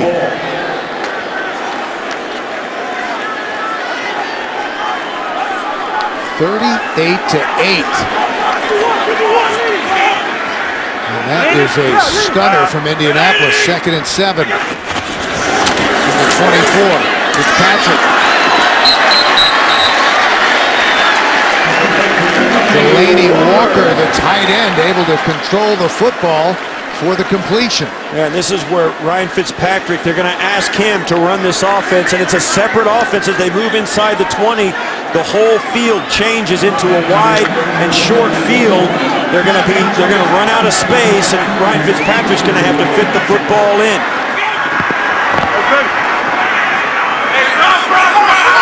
Just inside the 20, 3rd and 3. Titans trail by 10. Here they come in the blitz. Fitzpatrick gets rid of it, and that was almost picked off by Alan Ball. And Tennessee fortunate to avoid a turnover there on the pass intended for Justin Hunter. Well, just as I said, he's going to have to fit it in. He tried to fit it into too tight a spot. Hunter battling Alan Ball, just couldn't get enough separation. Wanted the ball back outside. Fitzpatrick couldn't throw it back outside because the underneath coverage had fallen back into his throwing lane. He had to pull Hunter back inside, and it almost got picked off as a result. And so we'll see once again Rob Baronis trying to try a 37-yard field goal. And that, by razor's edge, was just inside that left upright. Awfully close, but good from Baronis. And the Jacksonville lead is now 7.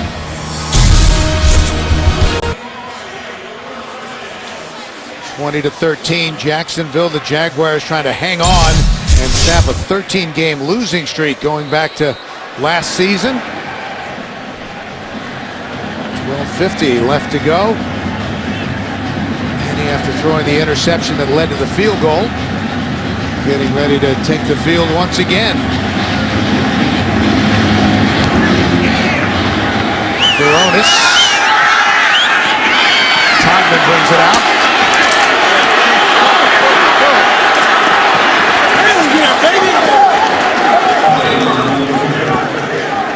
Oh, nice return by Todman. Corey Lynch finally brought it down. Get inside the mind of the quarterback. Join Phil Simms, Rich Gannon, Steve Berline, and Adam Shine on NFL Monday QB tomorrow at 6:30 Eastern on CBS Sports Network, the 24-hour home of CBS Sports. Tennessee trying to make it to the postseason for the first time since 2008. As you look at the quarterback comparison, Ryan Fitzpatrick in for Jake Locker, who was injured. Bernard Robinson in the backfield now for Jacksonville. Briefly a hole on the left side that closed quickly. A pickup of 2 or 3. Sammy Hill made the stop. Tennessee came in a half game behind the Jets for a wild card spot in the AFC. 2 games behind the Colts in the AFC South. Colts getting blown out today by the Rams. So this is a really big stretch for Tennessee. After Jacksonville today, they play the Colts in 2 of their next 3 games, including a short week back here against Indianapolis on Thursday. 2nd and 8. Jones-Drew puts it out across the 45 and pushed back. Forward progress to the 46. Well, with 12 minutes and counting to go, Jacksonville nursing a 7-point lead. Every first down brings them closer to their first victory.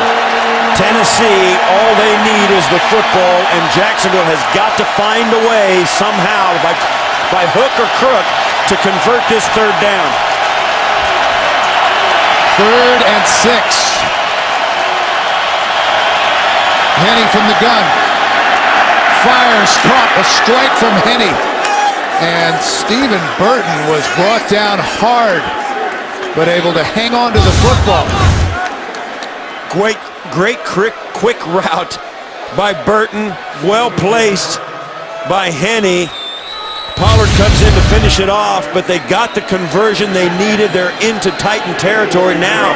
Once again, you can bet Maurice Jones-Drew is going to get a handoff, and they're going to try and pound this football right at that front 4 of Tennessee. Inside of 11 minutes remaining.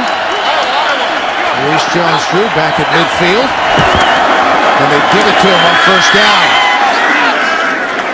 Stopped short of the 40. The Titans with 9 men in the box. 9. Zach Brown was one of them, and he made the stop. And the Jaguars still got some push for a gain of about 2, but look at all these guys in here. I mean, there's another one right over here. I mean, they put everything they knew Maurice Jones-Drew was going to get that ball, and they did everything they could to stop him. 39 yards on 17 carries for Mojo. Here's his 18th. Drags a tackler for another yard. Once again, it's not complicated. This is why Maurice Jones-Drew is the back that they want him to be. He can handle this kind of workload and keep Chris Johnson on the sideline. But when everybody in the stadium and everybody watching at home knows Maurice Jones-Drew is going to get the football, it really makes it tough for that offensive line in this offense to push that defense out of the way. Another big third down, 3rd and 6. Inside of 9.5 minutes remaining. Penny on the move and sacked. Derek Morgan, who led the Titans with 6.5 sacks last year, former first-round pick out of Georgia Tech. Well, a sack is better than an interception. It's not as good as a throwaway, but after what happened on their last series, Henny did the right thing in not trying to force that football in. They were well covered in the secondary. The pressure got there very fast, just punted away. So that brings out the punting unit. We have some movement at the line of scrimmage, and a flag is down. Titans may have jumped.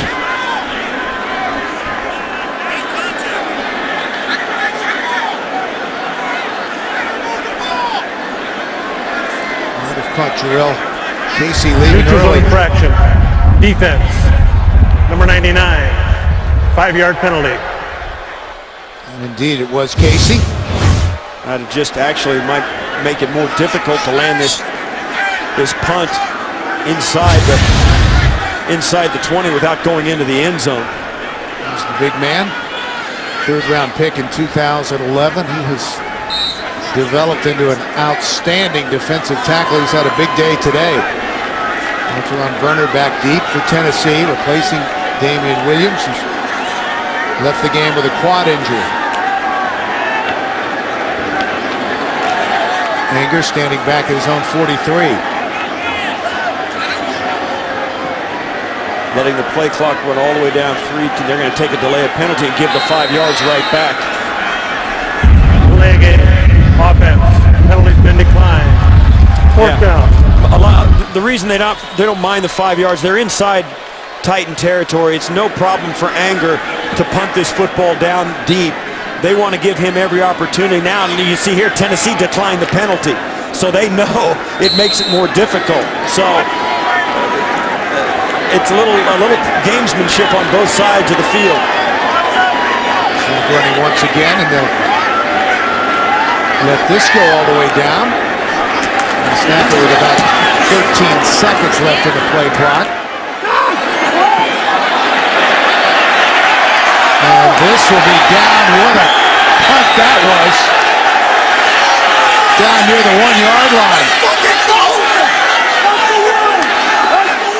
Yeah, Tennessee thinks the guy who touched the football touched the line, the goal line. Does he do that? Tough to tell from that angle. He's going to challenge it. Well, let's take another look and see if at any time the plane was crossed as the ball was down at the 1. Now that foot, his left foot, no, but when he slips right there, it looks as though his foot may indeed cross into the white paint. If he does that, that's a difference of 19 yards to the Tennessee Titans. And to me, that looks like he's touching paint. If that's the case, this ball will come out to the 20-yard line. 8:02 left to play. Jacksonville leading at 20-13. And the gamesmanship before the punt, as though the 5 yards was going to make a difference. There you have a great example of how much thought goes into this field position. Make no mistake, that's an enormous difference. If they deem that his foot was on the line, this ball comes out to the 20. Roy Reynolds was the man who fielded it for Jacksonville.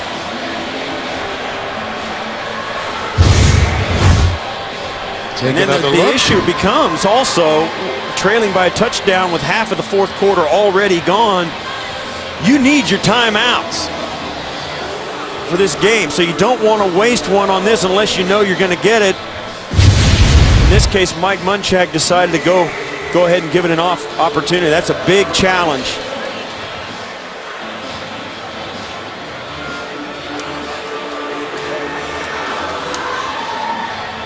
It will fall to Ryan Fitzpatrick in this offense to get it down the football field and try and tie this game up with a touchdown. Will be charged with first team timeout.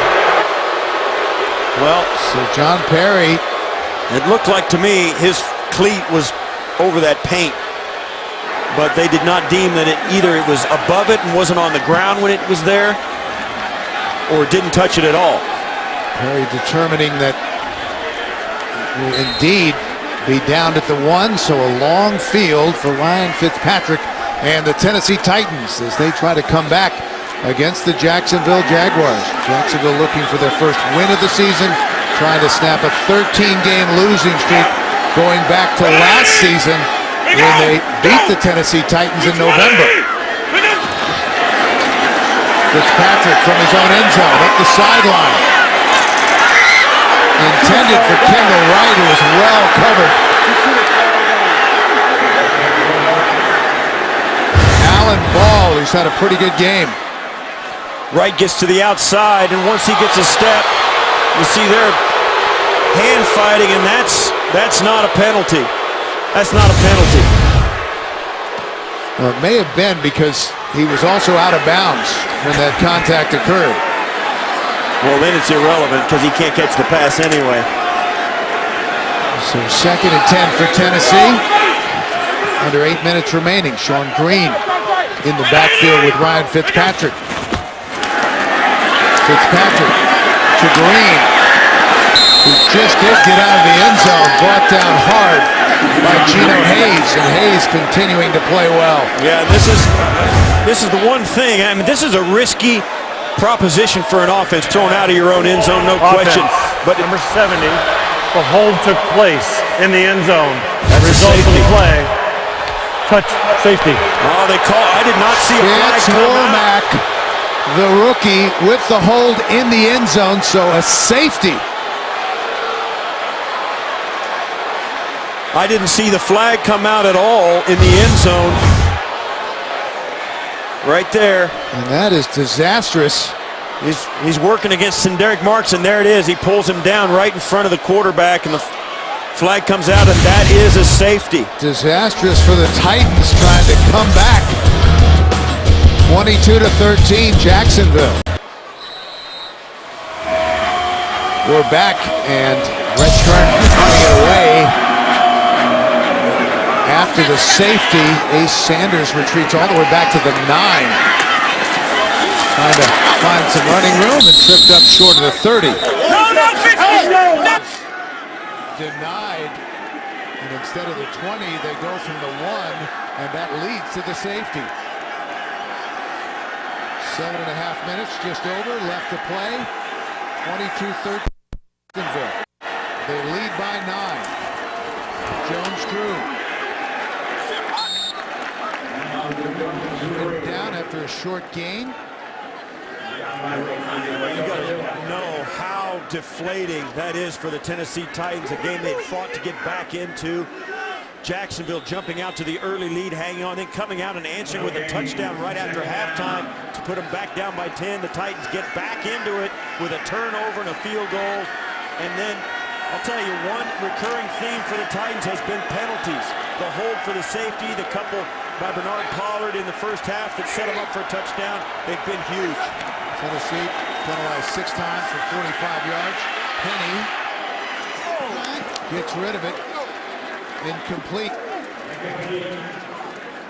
Tafoa, the fullback, was the intended receiver. 3rd and 10. Stops the clock. 6:51 left to play. Well, Jacksonville at some point is going to have to do more offensively than they've been able to do on their last few possessions. They've got to continue to play their game. Chad Henne has not been able to convert on 3rd down, and plus they decided not to give the football to Maurice Jones-Drew every single down, and nobody else has been able to do anything to help them. Penny underneath. This is going to be short of the first down. Mercedes Lewis made the catch, but that will bring out the punting unit. Well, this is just a little 5-yard route when the team needed 10. I mean, it's an easy completion because the Titans, quite frankly, couldn't care less. If it wasn't for the running clock, with 6.5 minutes, though, they feel like they've got to have enough time to get at least a touchdown back and then try and come back and get the tying score after that. Turner, the deep man once again for Tennessee, awaiting the punt from Brian Anger. Anger standing back on his own 21.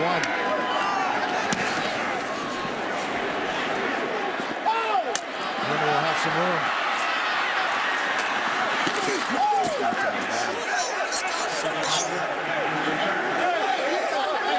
Ryan Fitzpatrick down by 9, just under 6 minutes remaining. 5:58 left to play. 2-score game for the Tennessee Titans as they take over 1st and 10 from their own 28. Fitzpatrick underneath to Chris Johnson with some room. And Johnson out across the 45.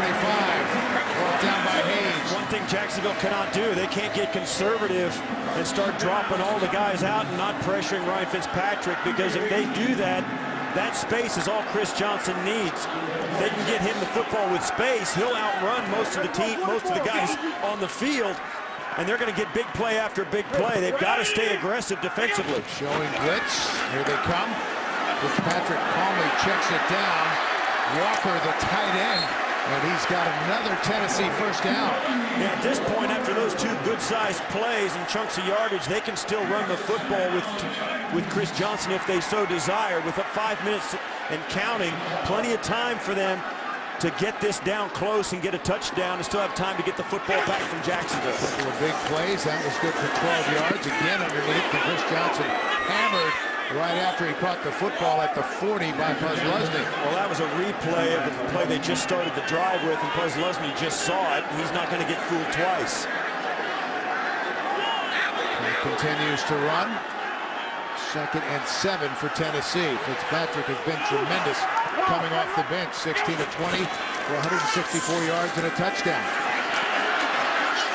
And a flag comes in as Fitzpatrick gets back to the line of scrimmage.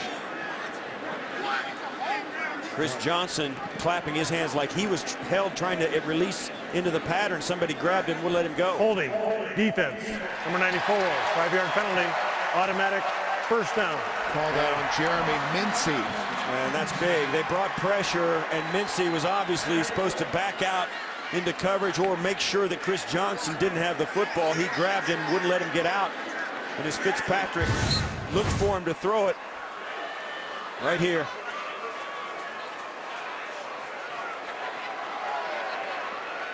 Yeah, that wasn't. Yeah, that was Babin.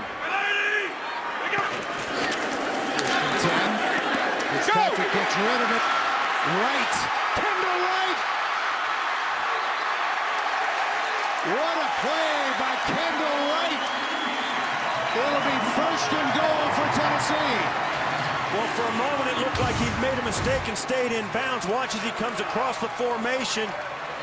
He does a great job of eluding Mike Harris, gets up the field, and right there I thought maybe he was going to cut back in and keep the clock running, but he does manage to get out of bounds inside the 10-yard line. What a tremendous catch and run by the young wide receiver. And there was a flag back down at midfield, but it was against Jacksonville, so the play will stand. And it might have been that hit right there.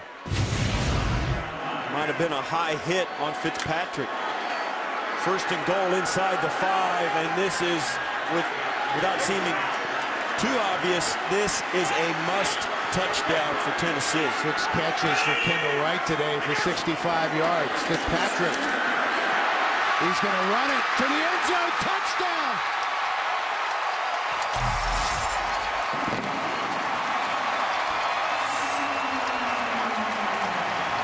What a gutsy play from a backup quarterback. Ryan Fitzpatrick, it was a quarterback draw all the way, at least in his mind. He's going to drop back a step, and you can watch it when he takes his eyes off. When he takes his eyes off the secondary, right there, he's running it. That's all he's going to do. It was probably a called pass. When he pulled that football down, he took a look out to the right, and then pulled it down, and it was a quarterback draw. And what a run it was. Nice physical finish to get into the end zone and give his team a chance to get this game.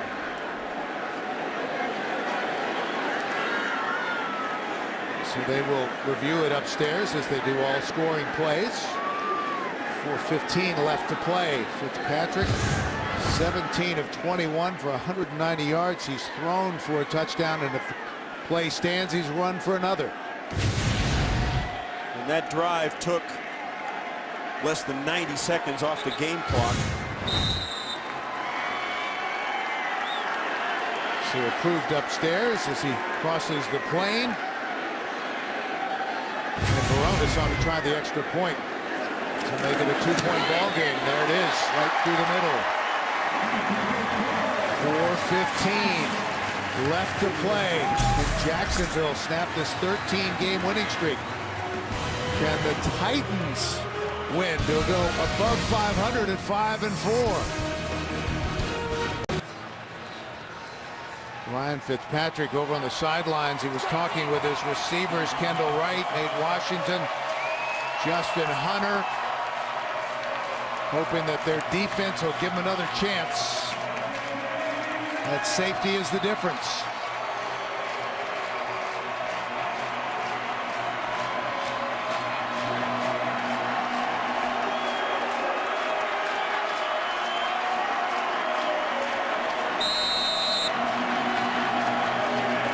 Deep man standing back at the goal line,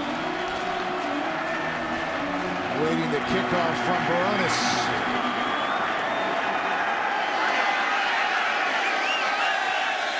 Steps out of the back of the end zone. They'll bring it to the 20. And some of these guys on the Titans remember this against the 0-13 Indianapolis Colts. Jacob Lacey returned a Hasselbeck pass for a touchdown. Locker came in, let it come back, but then Donald Brown broke away. An 80-yard touchdown that sealed the Colts' first win of the season, 27-13. Titans missed the playoffs that year by 1 game. As we said in the open, the Tennessee Titans are the last team that Jacksonville beat. On their feet here at LP Field. Henney will throw. Batted away. That'll stop the clock. 4:10 left to play. Sammy Hill got a paw on it. And this is a point where I don't agree with that play. This is 4-minute offense territory. 4 minutes to go in the game. Your offense has to keep the clock running. You've got to grind out first downs. You've got to do something. You got to use all the play clock, everything you can to give the Titans as little time left as possible if you give them the ball back. Jones Drew just fighting to get back to the line of scrimmage, and he's hammered. Loss of a yard. Derek Morgan and Michael Griffin combined to make the stop. Which brings up a 3rd and 12, but Mercedes Lewis pushing Ayers back, gets a pretty good block on him, pushes him 5 yards deep. But the ball never gets there to where it can take advantage of that block. The interior penetration has been the difference today for the Titans in the Jacksonville run game. So 3rd and 12 for Jacksonville. Henney going deep, incomplete. That'll bring out the punting unit. Cecil Shorts was the intended receiver, and he was double covered. They were going to take a shot, a little play action, didn't fool anybody. Henney has Morgan right in his grill as he lets this go, and that's why the pass is inaccurate. Pollard is there, McCourty is there. No chance, and that was not the kind of offensive series that Jacksonville needed. Titans should have pretty good field position. Anger. Good high punt. Werner steps out of bounds. So the Titans will get a chance. All they need is a field goal. Coming up next, Peyton Manning of the Broncos face Phillip Rivers and the Chargers, or the Texans take on the Cardinals. Check your local listings for the game in your area. The NFL on CBS.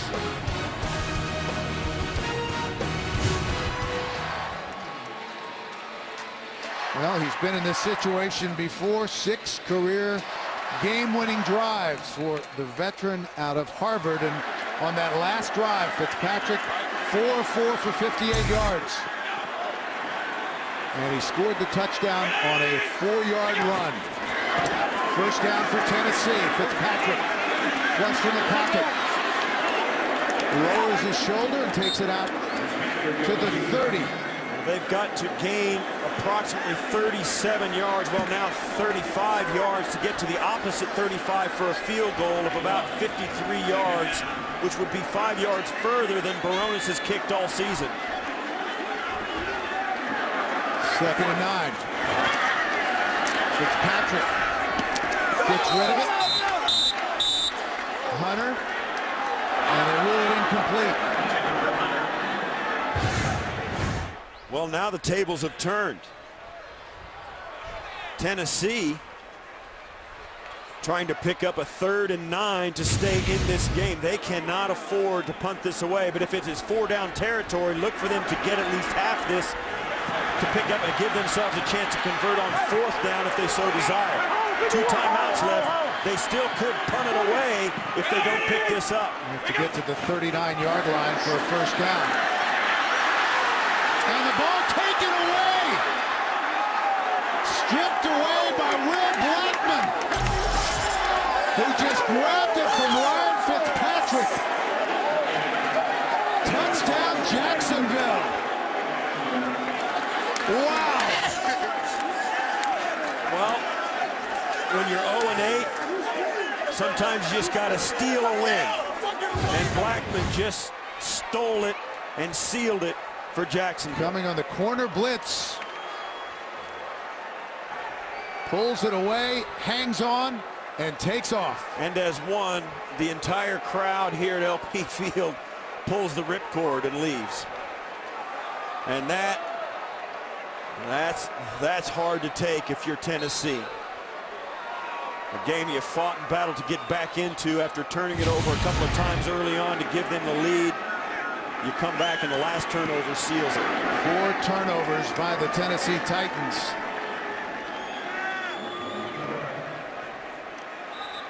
That return for a touchdown, and this crowd here at LP Field is stunned. 2.5 minutes left to play.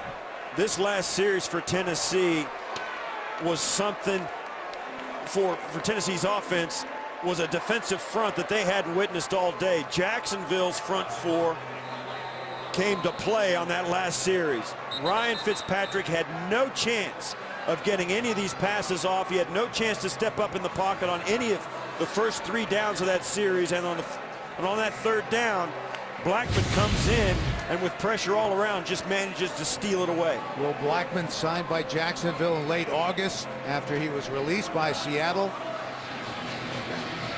Played for Gus in Seattle. Took over as the starter when Dwayne Gratz was injured, but bringing a veteran presence to that young secondary for Jacksonville. And a big play there. Cost of turnovers huge today from the goal line. Turner did not get away from the ankle tackle. And so a 9-point deficit, 2:26 left to play for Ryan Fitzpatrick and the Titan offense. Yeah, they're going to... And there's Jake Locker on the sidelines, crutches and a boot. And that doesn't spell good things for what happens Thursday night here in Tennessee for his ability to come back and play against the Indianapolis Colts. Colts will be smarting after getting blown out today by St. Louis. And this will be a disappointing loss, obviously, for the Tennessee Titans. Should they not be able to come back and win it? Fitzpatrick finds some room and dives forward out across the 25 to the 26.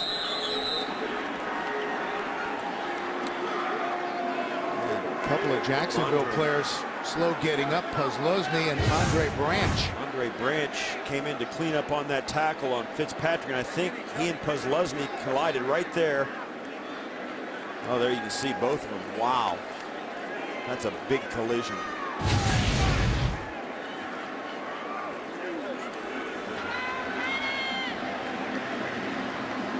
Branch is up as well. So both players going to the sideline. Roy Reynolds is the backup middle linebacker.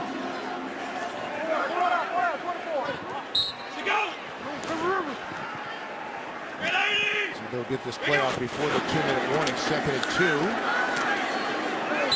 2. Batted away, incomplete. And that will not quite get us there. 2 minutes and 2 seconds left to play in regulation. Well, throughout this season, Gus Bradley has been preaching to his team. He's the most positive guy you'll ever come across. They're at 0-8, and constantly he has said, just get better. Just every day, every practice, every game, attempt to play better. And it has not worn thin on these young guys. That guy right there fills a room up when he comes in, and his team's bought in. And finally, they get some results today. Patrick, underneath to Nate Washington, has been quiet today, and that will take us to the 2-minute warning. 1:56 left to go in regulation. Gus Bradley looking for his first win as a head coach in the NFL, less than 2 minutes away. The Indianapolis Colts have lost at home to the Rams, so an updated look at the standings in the AFC South, but Titans apparently will be unable to take advantage. Fitzpatrick going deep for Hunter and over his head. Jonathan Cyprien had come over and had the coverage. Jacksonville defense responsible for 9 points here in this final quarter. A safety and that strip sack touchdown by Will Blackman.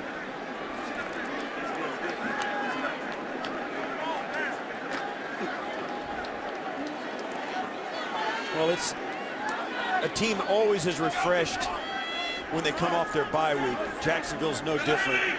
Tennessee really can tell you that now after this game. Again, trying to hit Hunter. But Jacksonville did a big reset. They went back to some fundamental things defensively. They stopped trying to out-coach themselves. I mean, they realize, and I think everybody does realize, that they're a year or two away and a few players away. If you look at their drafts of the last handful of years, they have not been productive, and they're suffering because of it on the field. But so far in the first half of the season, Gus Bradley and his crew were trying to out-scheme themselves and get away from their problems that way, and that's not going to work. Time permitting, we'll have bonus coverage of the Bengals and the Ravens coming up for you. Right across the middle, and he has a first down, and the ball is loose. And Tennessee able to retain possession. Good for 14 yards and a first down. And that's one of the things the Jacksonville Jaguars did. They simplified their defensive game plan and let these guys cut loose and play, and it's really paid dividends. These guys have been much more aggressive than they were in the last month of the first half of the season.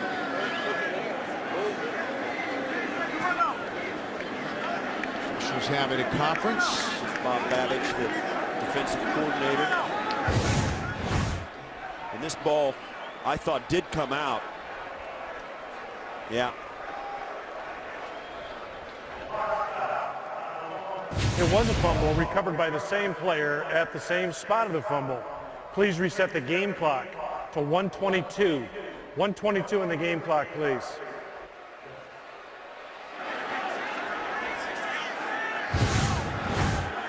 So the Titans will lose 6 seconds. Right there. Chris Johnson was right there, thought the play was over. And they gave him possession. Able to come back and get the football, so first down for Tennessee. Fitzpatrick slings it. Kenny Britt was the intended receiver. And once again, sending you to bonus coverage. Bengals and the Ravens, that's coming up at the conclusion of play here in Tennessee. 1:12 left to go. 29-20 Jacksonville. on the verge of snapping that 13-game losing streak.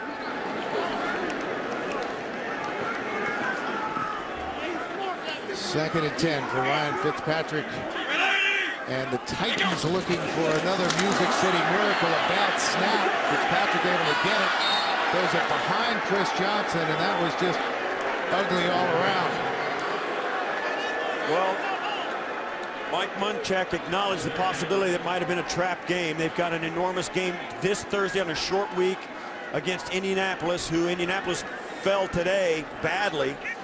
And it would have been a huge boost for this Titan team to win here, go in one game behind the Colts on Thursday night, but it was not to be. This is a team, no question. Jacksonville was much more mentally inspired to play today than the Titans were. Third and 10. Fitzpatrick guns it, and that is caught by Delaney Walker. And the Titans will take a timeout. Delaney Walker, who came over from the 49ers to fill the role at tight end, left when Jared Cook went to St. Louis, and a big catch there. Well, now you're talking about, with 59 seconds, a quick touchdown by the Titans and an onside kick, and then just a first down or a few yards into field goal range, and then you're starting to think, well, it could happen. But no question, the Titans have got some work to do. 33 yards on the catch. And they spot it at the Jacksonville 19.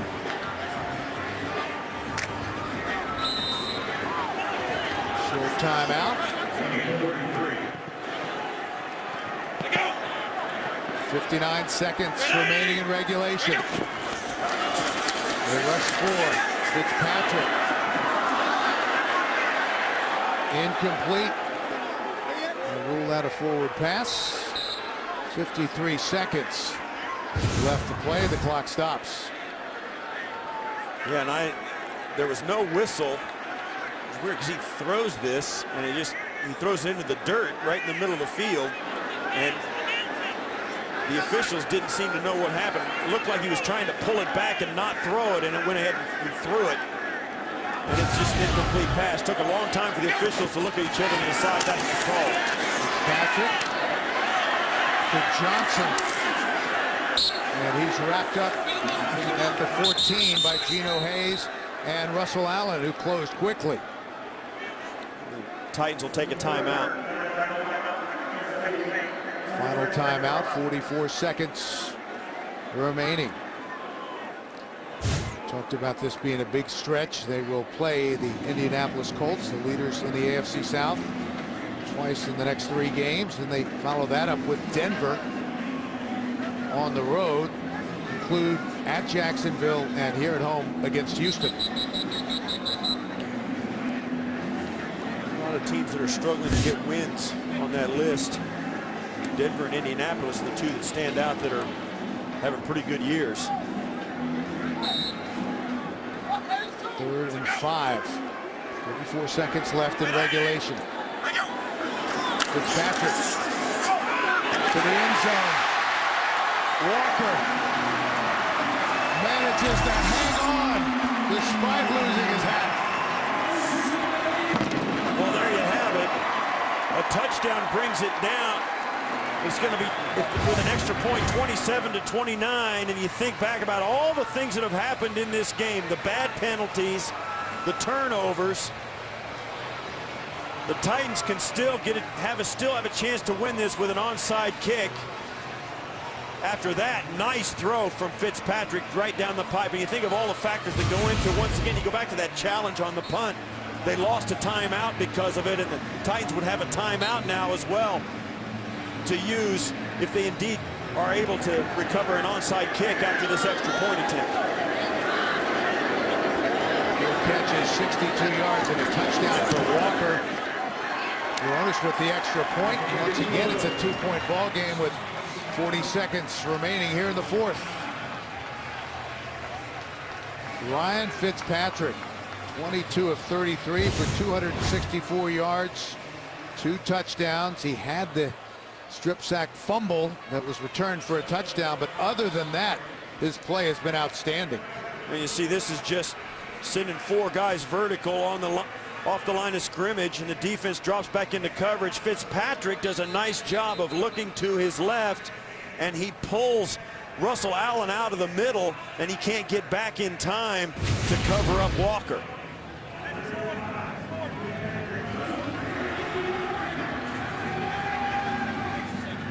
So the hands team is out for Jacksonville, anticipating the onside kick. 12 plays on that drive, took less than 2 minutes off the clock.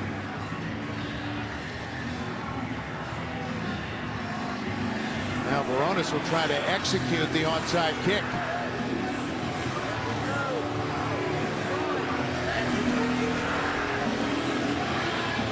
Safety the difference. The thing you have to remember, and kind of the rules of this as a player when you're trying to receive an onside kick if you're Jacksonville, the one thing we always told each other was, listen, you got to attack the ball. You can let it go 10 yards if you want, if it's coming hot, but if you think you can go get it, go get it. Don't wait for the football. He'll kick it off the turf. Rolls around, but Jacksonville has it.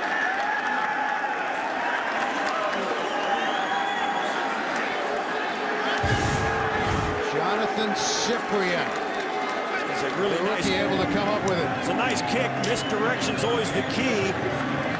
You got to make the defense play the entire width of the field. They do that. This ball's kicked hard left. Cyprien gets it, gets a good squeeze on it, gets some help from his teammate to cover up so it doesn't get hit out of his grasp. Victory formation, which seems odd, applying that to the Jacksonville Jaguars, all things considered, but they earned it today. And that man, always so positive. Now they're going to give him the game ball. Yeah, and he gives it back. Well, you don't want to have the game ball before you go shake hands even.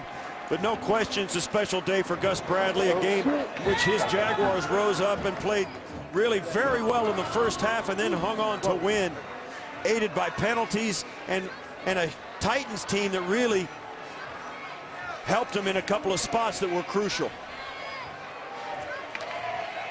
So the Jacksonville Jaguars have finally won a game, 29-27 over the Tennessee Titans. So for Steve Tasker, Bill McAtee saying so long for Nashville. You've been watching the NFL on CBS. James Brown in New York.